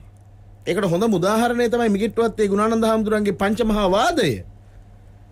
1848 ගොගොල් කියලා පූජකයෙක් ලංකාවට ඇවිල්ලා 1818 කැරැල්ලෙන් දුර්වල වුණු සිංහලයව බෞද්ධයව ක්‍රිස්තියානියට ගොදුරු කරන්න ඕන කියලා ඒ මිෂනාරි පූජකයා ගොගොල් පොතක් ලියනවා බුද්ධාගමේ එන අසුභවාදය නමින්. මේක හම්බ වෙනවා මිගිට්ටුවත්තේ හාමුදුරන්ගේ අතට. උන්වහන්සේ කල්පනා කරනවා මේ පොත කියවලා විශාල විනාශයක්. මේ මිත්‍යාව ජනගත වුණොත් ඒක මහා පාපයක්. මේක මහා බරපතල මිත්‍යා දෘෂ්ටියක්. එහෙමයි. උන්වහන්සේ ඒක ධම්ම පාළියේ පේන අංගුත්තර නිකායේ පාසාදික සූත්‍රයේ පේනවා. මජ්ක්‍ධිම නිකායේ මහා දුක්ඛ ඛණ්ඩේ පේනවා. තිත්තියේ සම්පමද්දාමි මිත්‍යාව දුටු තැන ඊට ගර්හා කරව කියලා බුදුහාමුදුරුවෝ නියෝග කරන්නේ. එහෙමයි. බරු ජාතකයේ කියවන ජාතක පොතේ මොකද්ද කොහොමද බුදුහාමුදුරුවෝ මේ අන්‍යාගමික බලවේගත් එක්ක හැප්පුණු තැන් මේ එකක්වත් අපේ මිනිස්සුන්ට මතක නැහැ. එහෙමයි. සංඝයාසලත් මතක් කරගන්නේ. එතකොට ගොගොල්ගේ මේ මිත්‍යා මත සහිත වූ මේ ප්‍රබන්ධයට එරෙහිව මතයක් හදන්න ඕන කියලා වැඩපිළිවෙලක් හැදුවා මිගෙට්ටුවත්තේ හාමුදුරුවෝ. එහෙමයි. ඒ වැඩපිළිවෙල තමයි පංචමහා වාදය. උන්වහන්සේ කල්පනා කරන 818 ජාතික විමුක්ති අරගලෙන් සිංහලය දුර්වල වුණා වැටිලා. මේ මිත්‍යාව පරාජය කරන්න අවිගන්න අයිතියක් නැහැ. මොකද අවිහිංසාවාදී ධර්මයක්. එහෙමයි. එකම අවියයි. ඒ අවිය තමයි බුද්ධිය නැමැති අවිය, දැනුම නැමැති අවිය. ඒ අවිය පාවිච්චි කරලා මිත්‍යාව සිඳනවන මේ මිත්‍යාව සිඳපිට දමනවා කියලා හිට මොකද කළේ? වාද කෙරුවා. එහෙමයි. ජයග්‍රහණය කෙරුවා. අද අපි ඔබතුමාලගේ මේ නෙත්සිත් අසපුවේ කතා කරන්නේ ඒ පදනම මත ඉඳලා. එහෙමයි. ඒ නිසා අපිට තියෙන්නේ ඇත්තටම ආගමික වශයෙන් ආපු මේ ගැටලුවට ආගමික උත්තරයක්. ඒක අපේ හාමුදුරුවෝ අතර සාකච්ඡා කරගෙන කොහොමද මේ මිත්‍යාව පරාජය කරන්නේ? කොහොමද මේ අන්තවාදී ආගමික උම්මත්තක මිත්‍යා දෘෂ්ටික බලවේග පරාජය කරන්නේ මතවාදීව බුද්ධිමය සංවාදයක් ඇතුලේ? ඒ සාකච්ඡාවට දැන් හොඳම කාලය එළඹිලා තියෙනවා. අපේ හඳුරන්නේ තවත් බොහෝ කරුණු අපිට සාකච්ඡා කරන්න තිබෙනවා. මොකද සීමිත දින ගණනක් ඉතිරි වෙලා තිබෙන්නේ මේ මහා චීවර පූජා උදෙසා. ඉතින් අපි ආරාධනා කරනවා net FM රේඩියෝව ශ්‍රවණය කරන ලෝවාසී සියලුම සදහවතුන්ට අපි වෙනුවෙන් එක් වෙන්න ඕන කාලය තමයි මේ උදා වෙලා තිබෙන්නේ. අපි වෙනුවෙන් එක්කාසුව සම්බුද්ධ ශාසනීය අභිවෘද්ධිය වෙනුවෙන් චිර පැවැත්ම උදෙසා අපිට පුළුවන් ආකාරයට දායකත්වයේ දක්වන්න පුළුවන් ඒ හොඳම කාලය තමයි උදා වෙලා තිබෙන්නේ. එක් පැත්තකින් බැලුවම අපේ හඳුන්නේ සිවුරු 60000ක් පූජා කරනවා කියන කාරණාව තරම් ලෙහෙසි පහසු කාරණාවක් නම් නෙවෙයි. මේ සඳහා යම්කිසි වැඩපිළිවෙලක් සකස් කරලා තිබෙනවාද වහන්සේලාගේ බොදුබල සේනා සංවිධානය ගත්තාම? දර්ශන බොදුබල සේනා සංවිධානය කියන්නේ අහඹු සංවිධානයක් නෙවෙයි. එහෙමයි. මම මේ රටේ ජාතික ව්‍යාපාරය වෙනුවෙන් කැපවෙන්නේ 1998 ඉඳලා. මුලින්ම මට මතකයි ඉතාම භද්‍ර යවුවනේ හිටපු භික්ෂුන් වහන්සේ නමක් විදියට අවුරුදු 18-19 කාලේ අමාවැස්ස නමින් වැඩසටහනක් හැදුවා විහාර මහදේවී උද්‍යානයේ වැලන්ටයින් මිත්‍යාව පරාජය කරන්න. එහෙමයි. ඒක කළේ වෙන කවුරුවත් නෙමෙයි මම. එහෙමයි. ඒ මගේ අදහසක්. එහෙමයි. එදා 40000කට වැඩිය තරුණ තරුණියෝ විහාර මහදේවී උද්‍යානයේ මම යොවුන් සදාචාරයට මඟ කියා දෙන අමාවැස්ස නමින් මේ වැඩසටහන සම්පූර්ණ කෙරුවා. වැලන්ටයින් මිත්‍යාව පරාජය කෙරුවා. ඒ වෙළඳ මාෆියාව පරාජය කෙරුවා. එහෙමයි. මට මතකයි අද වගේ ගංගොඩවිල සෝම හාමුදුරුවෝ. උන්වහන්සේ අමතක කරන්න එපා කවදාකවත් මෑත කාලේ. එහෙමයි. හේතුව උන්වහන්සේ තමයි මම මේ හයියෙන් සද්දට කෑ ගහලා වේදනාවෙන් කියන පණිවිඩය මේ මිත්‍යා දෘෂ්ටික බලවේග වලින් කරන හානිය ගැන අංකුර අවදියේ ඊටම මට සිලුටු භාෂාවෙන් හෙළිදරව් කරපු හාමුදුරුවෝ. එහෙමයි. උන්වහන්සේ හැමින් කියපු දේම තමයි මම මේ හයියෙන් කියන්නේ. එහෙමයි. උදාහරණයක් විදිහට උන්වහන්සේ එදා මේ මිත්‍යා බලවේග හෙළිදරව් කරනකොට සංවිධානය තිබුණ 103යි දර්ශන අද ඒ ප්‍රමාණය 455යි. එතකොට හිතන්න. එතකොට තව අවුරුදු 10කින් යන හාමුදුරුවෝ සිද්ධ වෙන්නේ හඬ නගන්න නෙමෙයි ආයුධ ගන්න අතට. එහෙමයි. එතෙන්ටද මේකපත් කරන්න හදන්නේ. එතකොට මම ඔය එදා ඒ මිත්‍යා බලවේග පරාජය කිරීම සඳහා බොදු සමුළු නමින් සංකල්පය ගෙනාවා. දහස් ගණන් ජනයා රැස් කළ බොදු සමුළු පැවැත්තුවා. නමුත් අවාසනාවට දේශපාලන කෑදරකම් තිබුණු උදවිය මේවා ඉස්සරහට ඇවිල්ලා ඒවා ඕවර්ටේක් කළා. දේශපාලන බල උවමනාවන්ට බල දේශපාලනය ඇතුලේ අර ජාතික අපේ ජාතික වශයෙන් හෙළපු දහදිය සියල්ල හොදා හැරියා ඒ බල උවමනාවන්ට. ඒ අපි කතා නොකරමුකෝ ඒ අතීතේනේ. එහෙමයි. මේ චීවර පූජාව කිරීම ලේසි පහසු කටයුත්තක් නෙවෙයි ඔබතුමා කිව්වා වගේ. ඇත්ත වශයෙන්ම මම මේ සිවුරු පූජාව කරන්නේ භික්ෂුන් වහන්සේලාට සිවුරු නැති හින්දාත් නෙවෙයි දර්ශන. එහෙමයි. මගේ මේකේ සම්මාදම් කළා මගේ පන්සල හදා ගන්නවත් මගේ මඩිය තර කර ගන්නවත් මගේ account එකට කීයක් හරි ගන්නවත් අනේ මේ පින්කමෙන් පස්සේ පොඩි වාහනයක් ගන්නවත් එහෙම තුන් හිතකවත් මේ නිකන් මේ 2.50 බාල අදහසකින් නෙමෙයි මේක කරන්නේ. එහෙමයි. මේ අරමුණ මට එන්නේ ඔබතුමා දන්නවනේ හොඳටම ලංකාව ගත්තාම කුඩා රටක් වුණත් අපේ රටේ තියෙන මේ භූ විෂමතා ගත්තට පස්සේ සමහර පළාත්වලට එන්නේ එකම නාලිකාවයි. එහෙමයි. සමහර පළාත්වලට පේන්නේ සමහර ඇතැම් ඉතාම ස්වල්පයක් වූ එකක් දෙකක් නාලිකා එක පේන්නෙත් නැහැ. තාම තිත් වගේ පේන්නේ. එහෙමයි. සමහර පැතිවලට හැනවා එකම ගුවන් විදුලිය. එහෙමයි. මම එක සිද්ධියක් කියන්නම්. මම ගුවන් විදුලි නාලිකාවේ නම කියන්නේ නැහැ. ඇත්තටම මම බණකට ගියා ඔය මේ ජනාධිපතිවරණේ කාලේ කොත්මලේ ප්‍රදේශයේ. එහෙමයි. ඒ බණට ගිහුවාම ඒ පන්සලේ හිටපු නායක හාමුදුරුවෝ මගෙන් ඇවිල්ලා ඇහුවා මේ මම උන්වහන්සේට ගිහලා නමස්කාර කළා නායක හඳුනේ කොහොමද කියලා අහනකොට තමුන්නාන්සේ ආවද රට මේ ගිනි තියන්න ආවද කියලා ඇහුවා. එහෙමයි. මං කිව්වා අනේ නායක හන්නේ ගිනි තියන්න නෙවෙයි ආවේ අද නම් මේ නිවල යන්න ආවේ කියලා ධර්මදේශනාව කළාට පස්සේ මේ හාමුදුරුවෝ හැරමිටියත් ගහ ධර්මශාලාවට ඇවිල්ලා විනාඩි 20ක් විතර මගේ ගුණ වර්ණනා කරන්න පටන් ගත්තා. එහෙමයි. එතකොට මුලින් තිබුණු අදහස සම්පූර්ණයෙන් වෙනස් වුණා මගේ දේශනාව ඇහුවට පස්සේ. එහෙමයි. ගෝලයා මට ඇවිල්ලා කියනවා හාමුදුරනේ මුකුත් අහිතක් හිතන්න එපා. අපේ හාමුදුරුවෝ අහන්නේ මේ අහවල් නාලිකාව ඒකේ හැමදාම කතා කරන්නේ මේ සංහිඳියාව. ඔතකොට මතකයිනේ මේ කොයි කාලෙද මම මේ කියන්නේ කියලා. එහෙමයි. එතකොට ඒ හාමුදුරුවෝ උන්වහන්සේලා දන්නේ නැහැ මේ අන්‍යාගමික බලවේග මොනවද? ඒ වගේම මේ ඉස්ලාමික අන්තවාදය මොකද්ද? දැන් බලන්න අපි මේක හරියට ගලපා ගන්න නැති නිසා මේ දර්ශන සාමාන්‍ය අපේ කතෝලික යාළුවොත් හිතනවා නේ මේ අපි මේ හාමුදුරුවෝ අපිට දොස් කියන්නේ. එහෙමයි.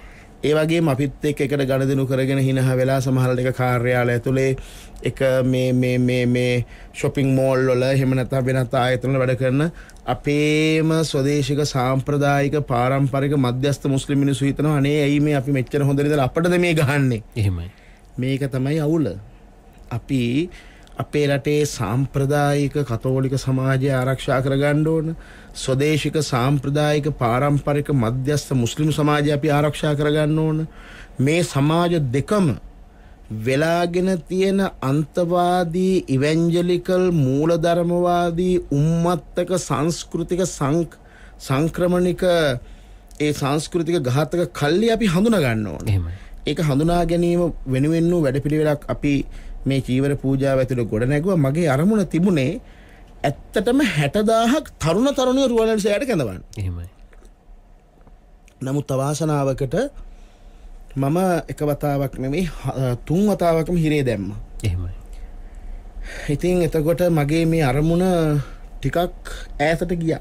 අමාරු වුණා. මොකද මං හරි ආසාවෙන් හිටියා කෙල්ල කොල්ල 60000ක් රුවන්වැලි මහා සෑය ළඟට ගෙනල්ලා ඒ කියන්නේ කය මනස නිරෝගී 60000ක් ඉලන්දාරි. එහෙම. කෙල්ල කොල්ල ගෙනල්ලා රුවන්වැලි සෑය ළඟ මේ චීවර පූජාව කරලා චීවර ටික සංඝ කළා. ඊට පස්සේ මේ සිවුරු 60000 ආපහු අපේ අතට අරගෙන දිස්ත්‍රික්ක 18කට ගිහිල්ලා ඒ දිස්ත්‍රික්කවල ඉන්න හාමුදුරුවෝ මුණ ගැහිලා උන්වහන්සේලා සමග දැය නගන මග වැඩපිළිවෙල හදන්න. ඒ කියන්නේ බිඳුණු ගම නැවත පන්සලට එකතු කරන්න.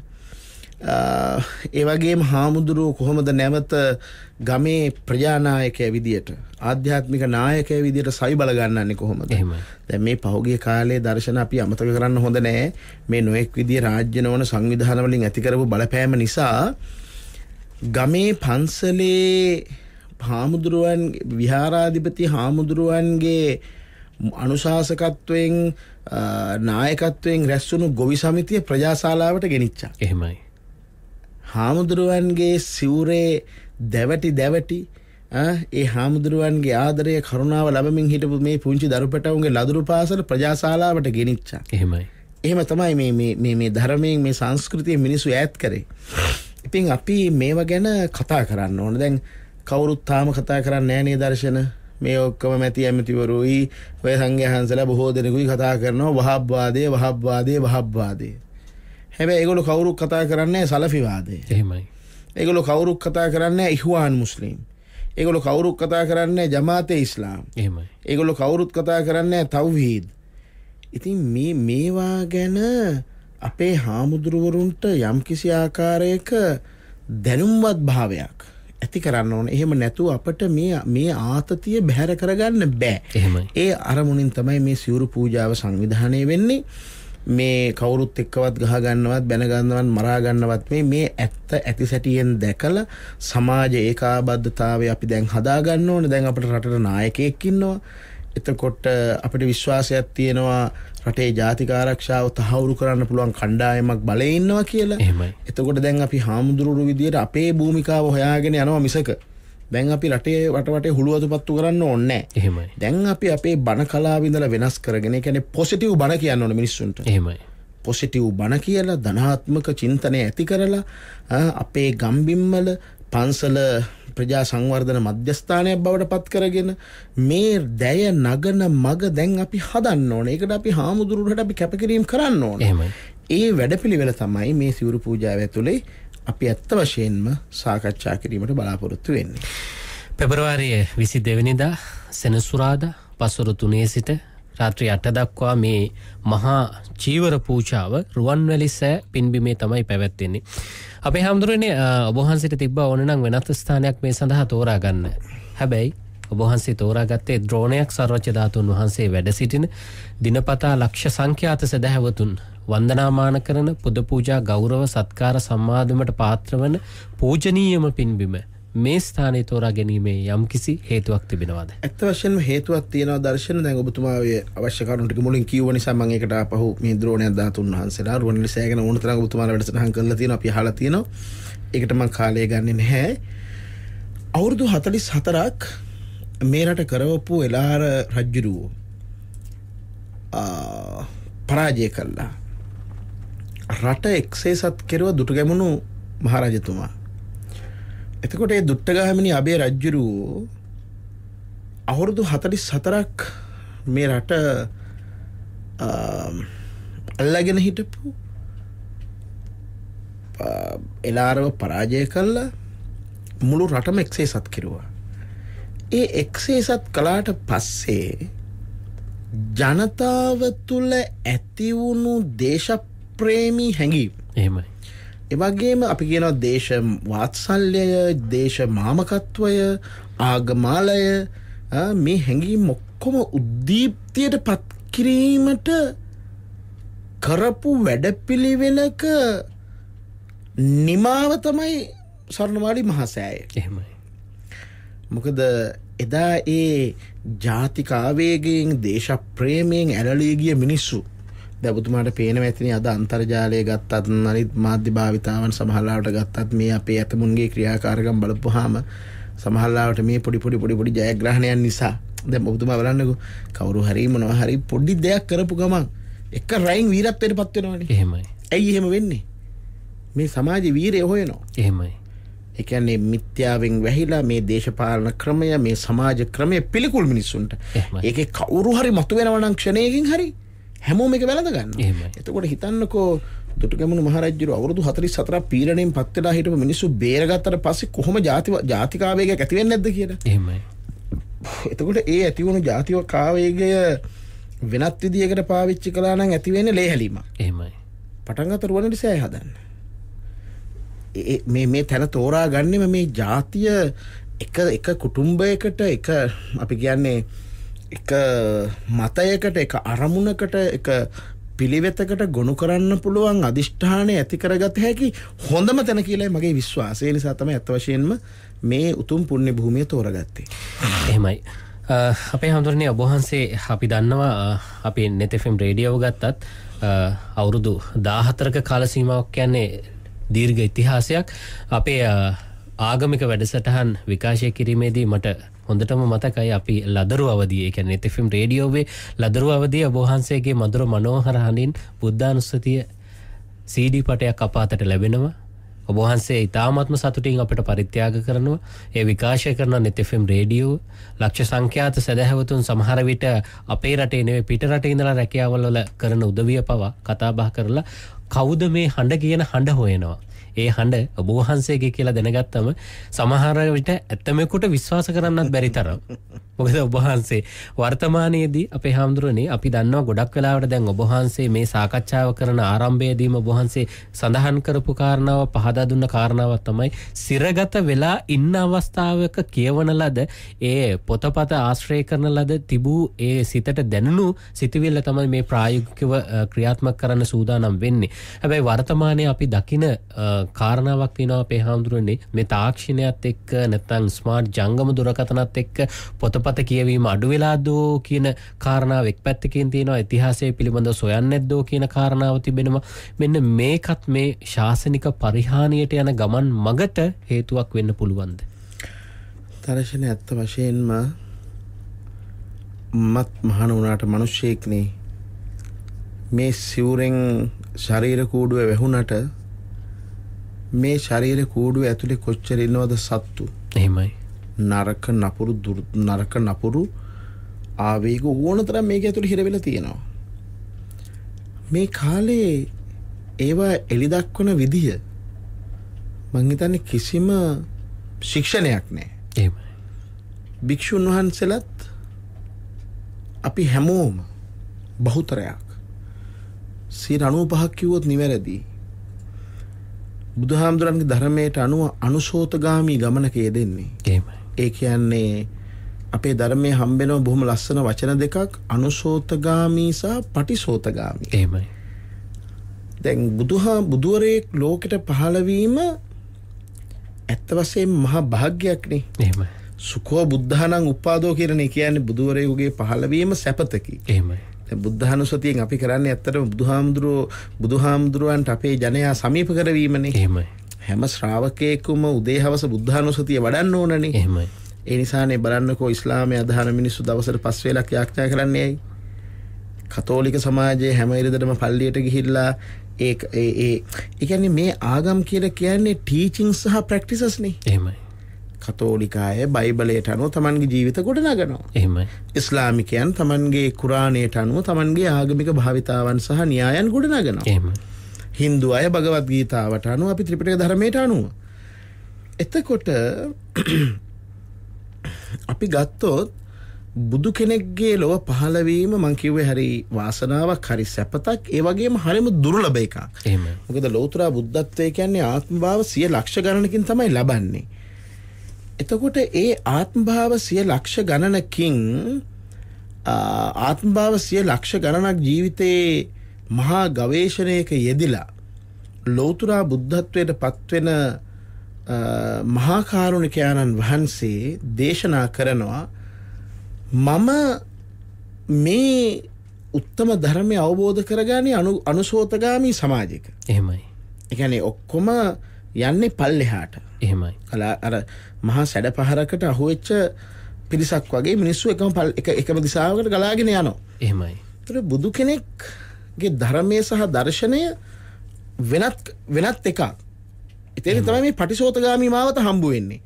එතකොට ඒ බුදුහාමුදුරන්ගේ මාර්ගයේ පටිසෝතගාමී අර ගලන ගඟේ ඒ සැඩපහරේ උඩට පීරන එක තමයි ඇත්තටම බෞද්ධ ධර්ම මාර්ගය. එහෙමයි. ඉතින් අපි හොයන්නේ ඒක.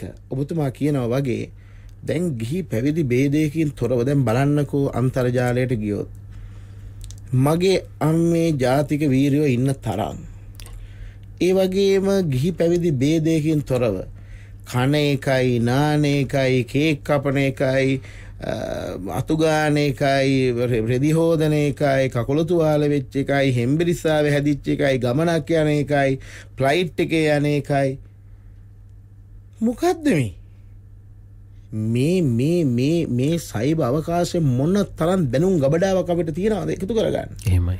ඒවා වෙනුවට හරිම ඕලාරික ලෙස හරිම මට කියන්න තේරෙන්නේ හරිම ප්‍රාථමික විදිහට තමයි මේ හැසිරීම. ඒ නිසා ඇත්තටම අපි වෑයම් කරනවා දර්ශන මේ චීවර පූජාව ඇතුලේ අපේ තරුණ හාමුදුරුවරුන්ට ආදරෙන් කතා කරලා එහෙමයි. අපි කළ යුතු නොකළ යුතු දේවල් අපිට හුඟක් දේවල් ජීවිතේ මගහැරුණා. එහෙමයි. අපිට ඇත්තටම අපෙන් ගොඩාක් අය ඒ කියන්නේ අපේ දැන් අර ඔබතුමා මුලින් මතක් කළා ඒ ඔබතුමාලගේ අපේ ආයතනයේ පටන් මේ නාලිකාව පටන් ගන්න කාලේ බුද්ධානුස්සතිය ගැන මම ඊටාම හොඳට බණ කියපු හාමුදුරු කෙනෙක්. එහෙමයි. හොඳට පූජා තියන්න පුළුවන්, චිත්තාරාධනාවටපත් වෙන විදිහ ආගමික සටහන් කරන්න පුළුවන්. ඒ ඔක්කොම පසකට දාලා මම ඊටාම අපි කියන්නේ අර කටු කොහලින් පිරුණු ඊටාම නරක මාවතක් තෝරගත්තේ ඇයි? ඒක කරේ මහා කරුණාවෙන් මේ රටේ මිනිස්සු කෙරෙහි අපරිමිත දයාවෙන්. ඊට හේතුව මේ මිත්‍යා දෘෂ්ටික බලවේග වලින් මේ සමාජය ආරක්ෂා කරගන්න ඕන, ප්‍රතිපත්ති ශාසනය ආරක්ෂා කරගන්නත්, ප්‍රතිවේද ශාසනය ආරක්ෂා කරගන්නත් මේ සියල්ලම රැක ගන්න අපි පර්යාප්ති ධර්මයේ රැක ගන්න ඕන. එහෙමයි. ඉතින් ඒ අරමුණින් තමයි මේ වැඩ පිළිවෙල අපි පටන් ගත්තේ. ඔබතුමා කියනවා වගේ අද වෙද්දී මේ නව මාධ්‍ය භාවිතාවන් නිසා විශේෂයෙන් අන්තර්ජාලයේ ප්‍රශ්න හේතුවෙන් විශාල කඩාවැටීමක් අපි ඒක පිළිගන්න ඕන. ඉතින් අපිට දැන් අපි බලාපොරොත්තු වෙනවා අපේ ශාසන භාරධාරී මහා යතිවරුන් එක්ක කතා කරලා හොඳ විදියකට මේ සමාජයට යහපත සලසන්න පුළුවන් විදිහේ බුද්ධිමය සංවාදයක් අපේ සංඝ සමාජය ඇතුලේ ගොඩනගා ගන්නට මේ උතුම් චීවර පූජා විවහල් වෙයි කියලා අපි බලාපොරොත්තු වෙනවා. හොඳයි අපි ඉතින් ඔබට ආරාධනා කරනවා net FM රේඩියෝව ශ්‍රවණය කරන බොහෝ පිරිසක් අපි දන්නවා මේ සම්බුද්ධ ශාසනය වෙනුවෙන් මේ ශාසනයේ චිර පැවැත්ම වෙනුවෙන් ශාසනයේ අභිවෘද්ධිය වෙනුවෙන් තමන්ට පුළුවන් ආකාරයට ඒ කැපකිරීම කරන්නට සූදානම්. ඒ නිසා අපි ආරාධනා කරනවා ඔබට පෙබරවාරි මාසේ 22 වෙනිදා සෙනසුරාදා දිනයක් දැන්ම දිනය වේලාව වෙන් කරලා තියාගන්න. පෙබරවාරි 22 වෙනිදා සවස 3ට පෙර රුවන්වැලි මහා චෛත්‍යරාජාණන් වහන්සේ වැඩ සිටින ඒ උතුම් පින්බිමට පැමිණෙන්න කියලා ආරාධනා කරනවා. සංඝානුභාවයෙන් සංගායනාවට කාලයයි ජාතිය මහා චීවර පූජාව සමගින් එක්කාසු වන්න.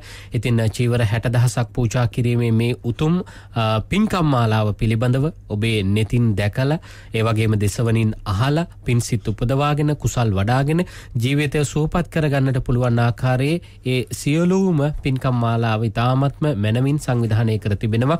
ඉතින් අපි ආරාධනා කරන්නට යෙදුනේ තවත් දින 6කින් පැවැත්වෙන මේ පින්කම් මාලාව පිළිබඳව සාකච්ඡා කරන්නට. බොහෝ වැඩ රාජකාරී සහ මේ ශාසනය වෙනුවෙන් මේ සමාජය වෙනුවෙන් මේ ශ්‍රී ලංකාවේ අභිවෘද්ධිය වෙනුවෙන් ශ්‍රී ලංකාවේ ඒකීයභාවය වෙනුවෙන් සමගිය වෙනුවෙන් තම ජීවිත පරිත්‍යාගයෙන් කටයුතු කරන ඒ වෙනුවෙන් ඕනෑම වෙලාවක ඍජුව අදහස් ඉදිරිපත් කරන පූජ්‍ය ගලගොඩාත්තේ ඥානසාර අපගේ හාමුදුරන් වහන්සේට net FM රේඩියෝවට වැඩමවීම වෙනුවෙන් ඔබ වෙනුවෙන් අපි නිදුක් නිරෝගී සුව චිරජීවනයේ ප්‍රාර්ථනා කරනවා.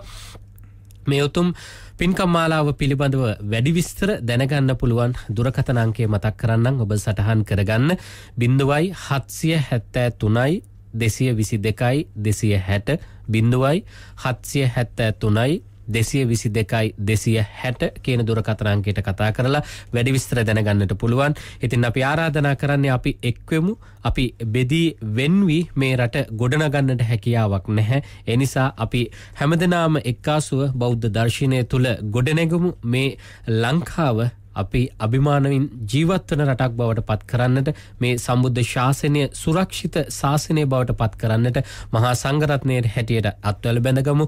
ඒ වගේම භික්ෂු භික්ෂුණී උපාසක උපාසිකා කියන සිවණක් පිරිසටම අපි ආරාධනා කරනවා. පෙබරවාරි 22 වෙනිදා සෙනසුරාදා දිනේ පසුරු 3ට තමයි පින්කම් මාලාව ආරම්භ වෙන්නේ. මේ ජාතිය මහා චීවර පූජාව රුවන්වැලි මහා චෛත්‍යරාජාණන් වහන්සේ වැඩ සිටින පින්බිමේදී ආරම්භ වන්නේ. ඉතින් 3ට පෙර ඔබ පැමිණ මේ පින්කම් මාලාව සමගින් එක්කාසුව නිවන් සුව පසක් කරගන්න කියන ඉල්ලීමත් සමගින් අද ඉරිදා දිනේදී සිටින තසපුව සජීවී ධර්ම සාකච්ඡාවට වැඩමවීම වෙනුවෙන් අපගේ හාමුදුරන් වහන්සේට නැවත වතාවක් අපි චිරජීවනයේ ප්‍රාර්ථනා කරමින් අපගේ හාමුදුරන් වහන්සේ කරගෙන යබන මේ ශාසනික සේවාව තව තවත් කරන්නට ශක්තිය ධෛර්යය ප්‍රාර්ථනා කරමින් හැමදිනාටම තුන්රුවනේ ආශිර්වාදේ ප්‍රාර්ථනා කරමින් අපි ඉරිදා සිටින තසපුව සජීවී ධර්ම සාකච්ඡාව නිමාවටපත් කරනවා. ආරාධනා කරනවා හැමදිනාටම රාත්‍රී 9ට net FM ධර්ම දක්ෂිනාව සමගින් එක්කාසු වන්න රැඳෙන්න කියලා ජාතිය නාලිකාව net FM රේඩියෝව සමගින්